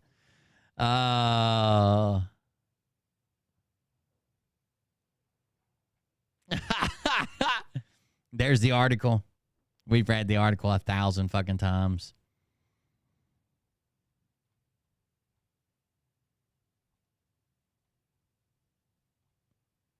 Exhibit H. With all the reports to SEC regarding Phil, know that if you copy that with reports to the FBI, then action can most likely will be taken swiftly. Report suspected violations of federal law to the Federal Bureau of Investigation. I thought that Nick wasn't a big fan of the FBI. We have all the ammo receipts for federal law enforcement intervention with Godlewski. People have committed suicide because of his lies. It's time to show the power of the people and what we can do together. Please share the attached post for instructions on how to empower those people that have been wronged, cheated, and defrauded by Godlewski to file a report to the SEC and FBI. We are powerful beings. Witnessing a crime is valid enough to report it. And then another attached instructions. Operation Fuck Around and Find Out. Document to upload to the SEC FBI complaint about Phil Godlewski. There is so much fraud on this guy, and he's panicking that we are doing this. Why panic if you are in the clear? Connect the dots. Download it here. Report it here. SEC contact. FBI report. It's time to take action. The FBI headquarters in Washington, D.C., and for those paying attention, we have now taken our exposure of Phil Godlewski to the next stage. I'm reaching out to invite 1 to 10 people to embark on a journey to the FBI and SEC headquarters where you can make a complaint in person. I will take these online complaints to the next level. I don't think they ever did this, did they? He made people stop talking about Phil before this happened. If you've been damaged by Phil's crimes, if you're tricked into gold quiz, gold coat, if you bought the snake venom filters, if you were sold Trump bucks, if you witnessed any of the above and live near a D.C. area, email me.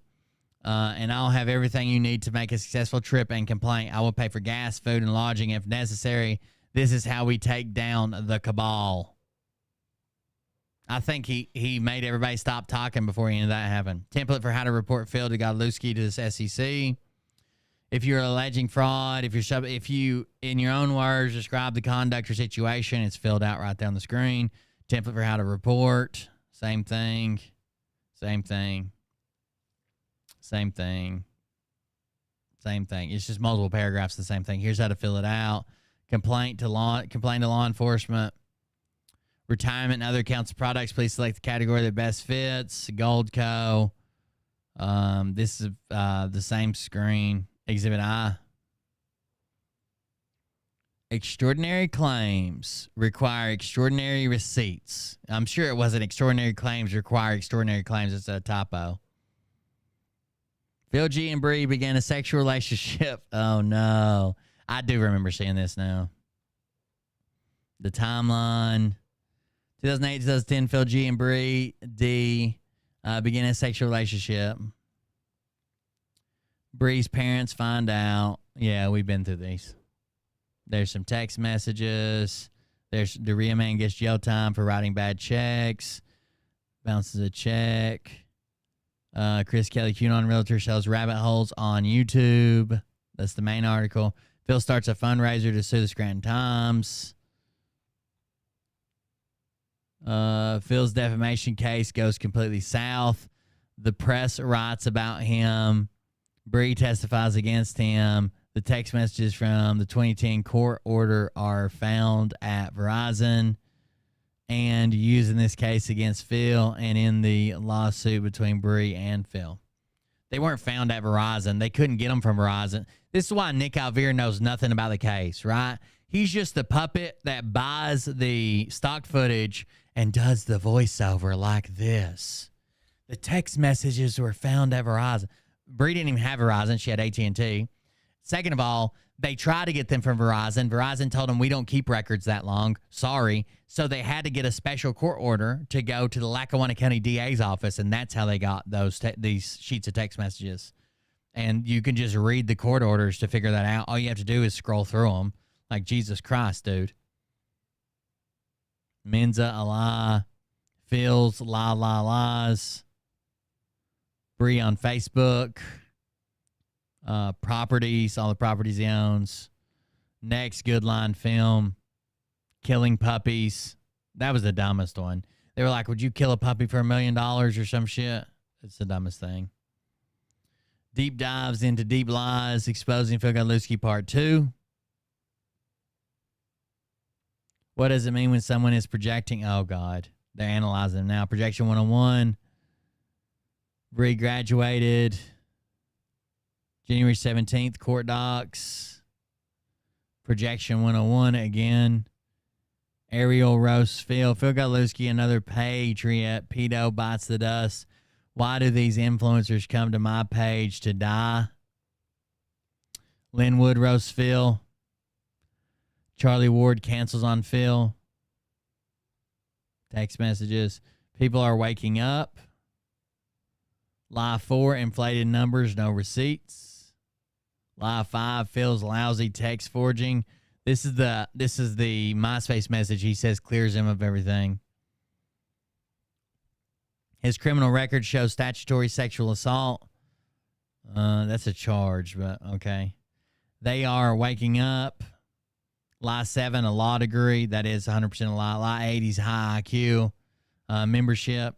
Lie 8, everything about Scranton he lies about. I don't even know what he said there. Lie 9, J6 prisoners aren't really in jail. Clearly that's a lie. I wonder if he believes that now that a J6er is exposing him. Lie 10, he thinks he's a good person. He mocks his audience and gets aggressive with them. Rumble live views, those are lies. He has far less views on Rumble than he claims. Those are lies. Lie 11, inflated Rumble numbers. Still on that. Stolen valor. Owns the 5.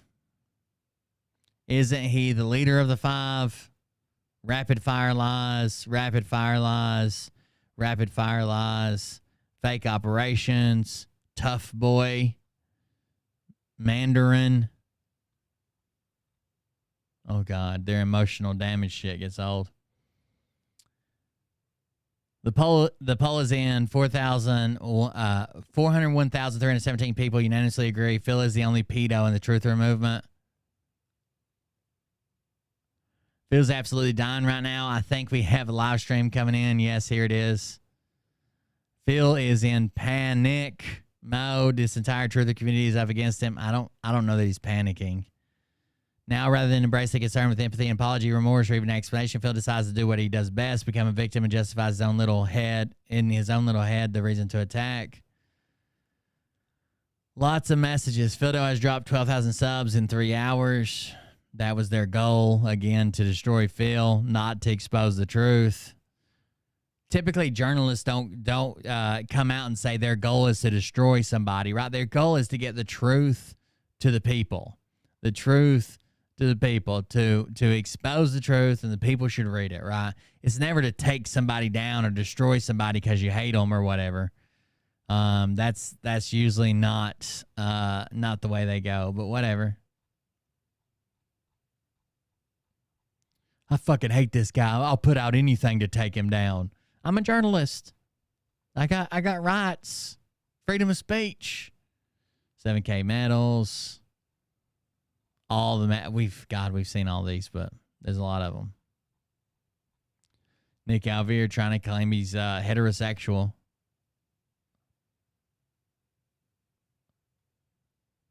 The difference between Phil and I.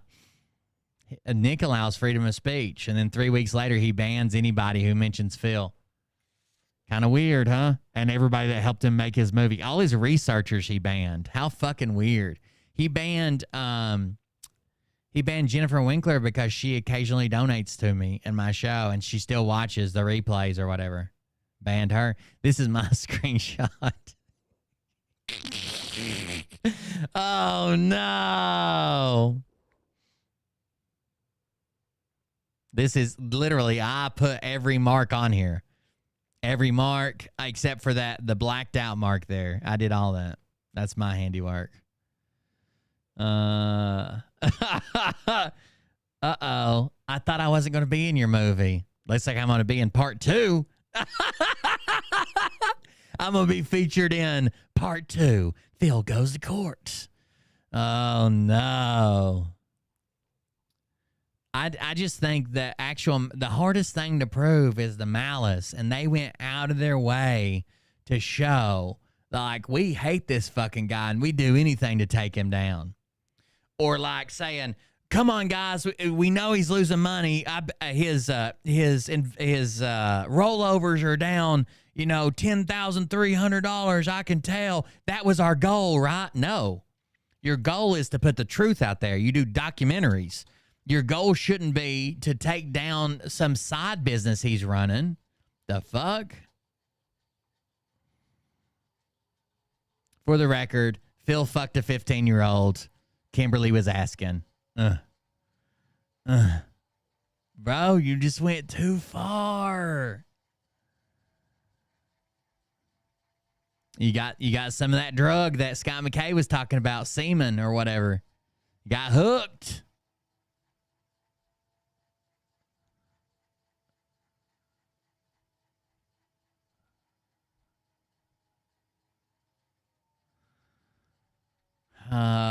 Isn't it funny how Nick Alvear put in an exact dollar amount? He's supposed to put in $2,500, but somehow he put in less than that to make it exactly add up to a round number. And everything they were quoted, from billboards to advertising to flyers, everything was an even round number, perfectly round number that they invested. That was kind of strange. No, was to me. Damn, they went, you did too much, bro. You did too much. Melon was like, today, like, on the Nick Alvear part, we didn't know about his past statements, and we've never heard of him. We don't know what he does. We didn't know what he believes. We just support people that take down Phil, and then we cut out. We're just done after that. Nick will blame his researchers at some point. I hope so. It won't save him, right?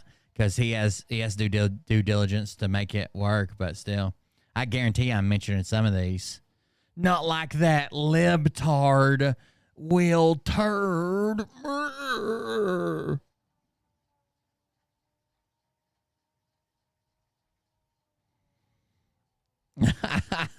I wonder how many times I've been mentioning court cases.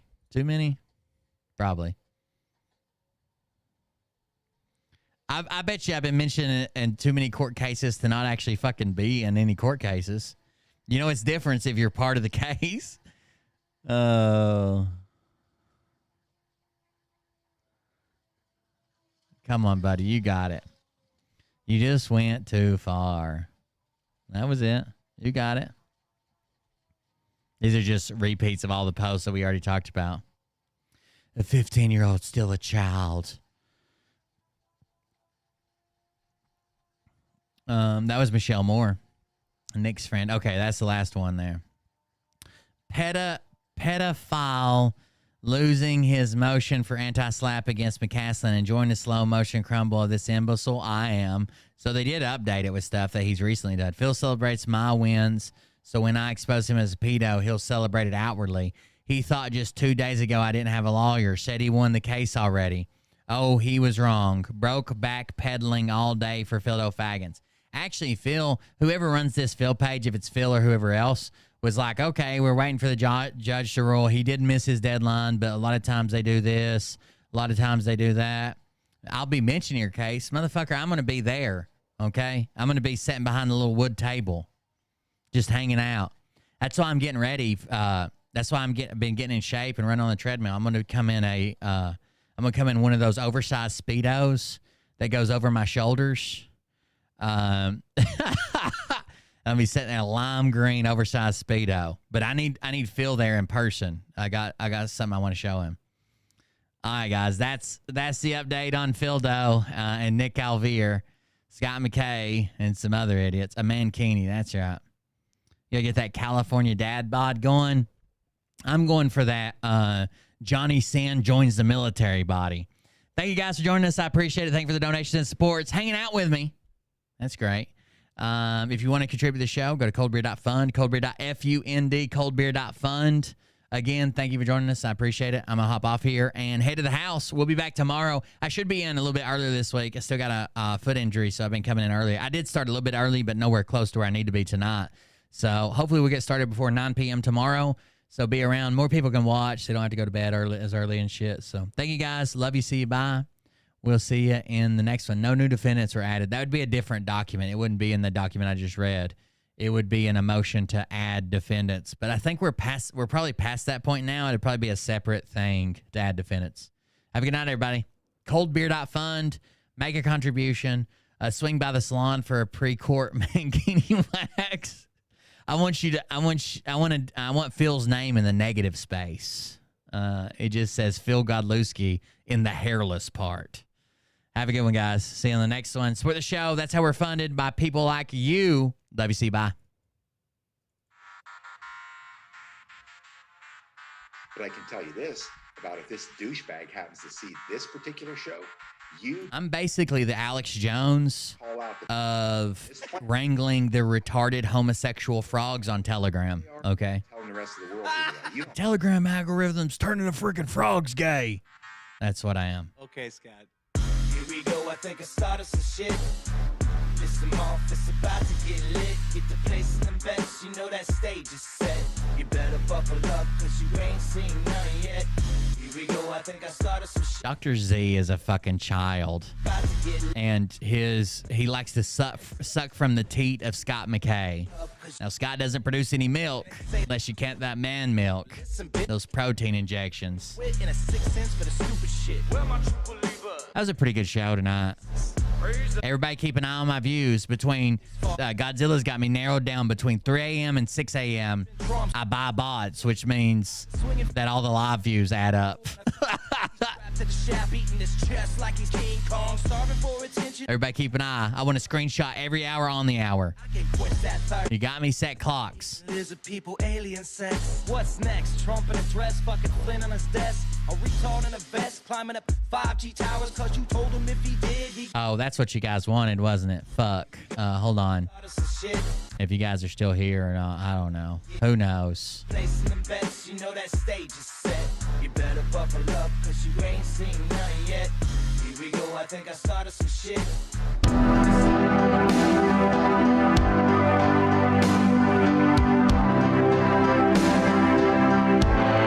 Twitch. That's where I buy my bots at. Patriot, street fighter, kicking ass and taking names. In a car by yourself, probably with your saddle shoes on and your sister's bobby socks.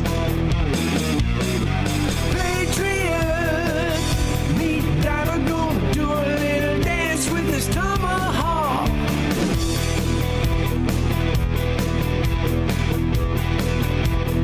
Amphibious Homo erectus. That's it.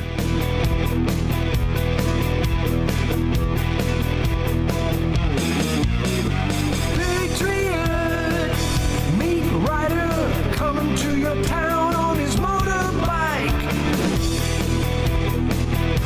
Or maybe not. Or maybe not. Patriot, meet biter, technology is his middle name. Now being conducted here and also across the world. See, we've got a camera shoot here going to work on. Not sure why, but got the girls out there. The wrong camera working on. Patriot, meet Peter, bringing the love to his fellow man. I used to call them all kinds of different names. No problem. I'll hand you a rusty butter knife. You can cut your head off right in front. What? You want to kill yourself? No problem. I'll hand you a rusty butter knife. You can cut your head off right in front of me. I have no problem with that if that's what you want to do. Oh no.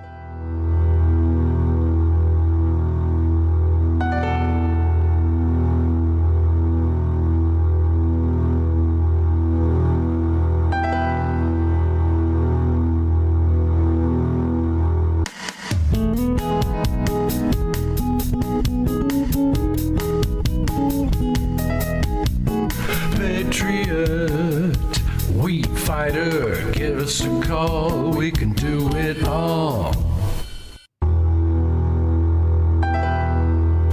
Patriot, street sweeper. Street sweeper.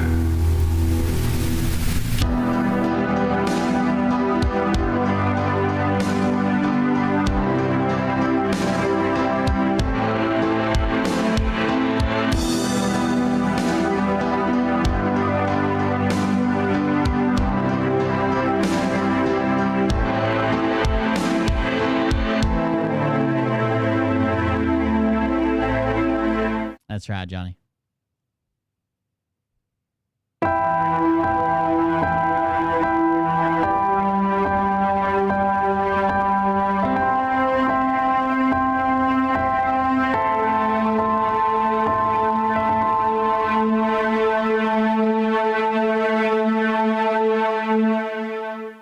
The future of Scott McKay, guys. Thank you guys for joining us. I appreciate it. Make sure you check out coldbeer.fund where you can contribute to the show if you want to keep it going. If you don't, just say fuck it. We'll see you on the next one. Have a good night.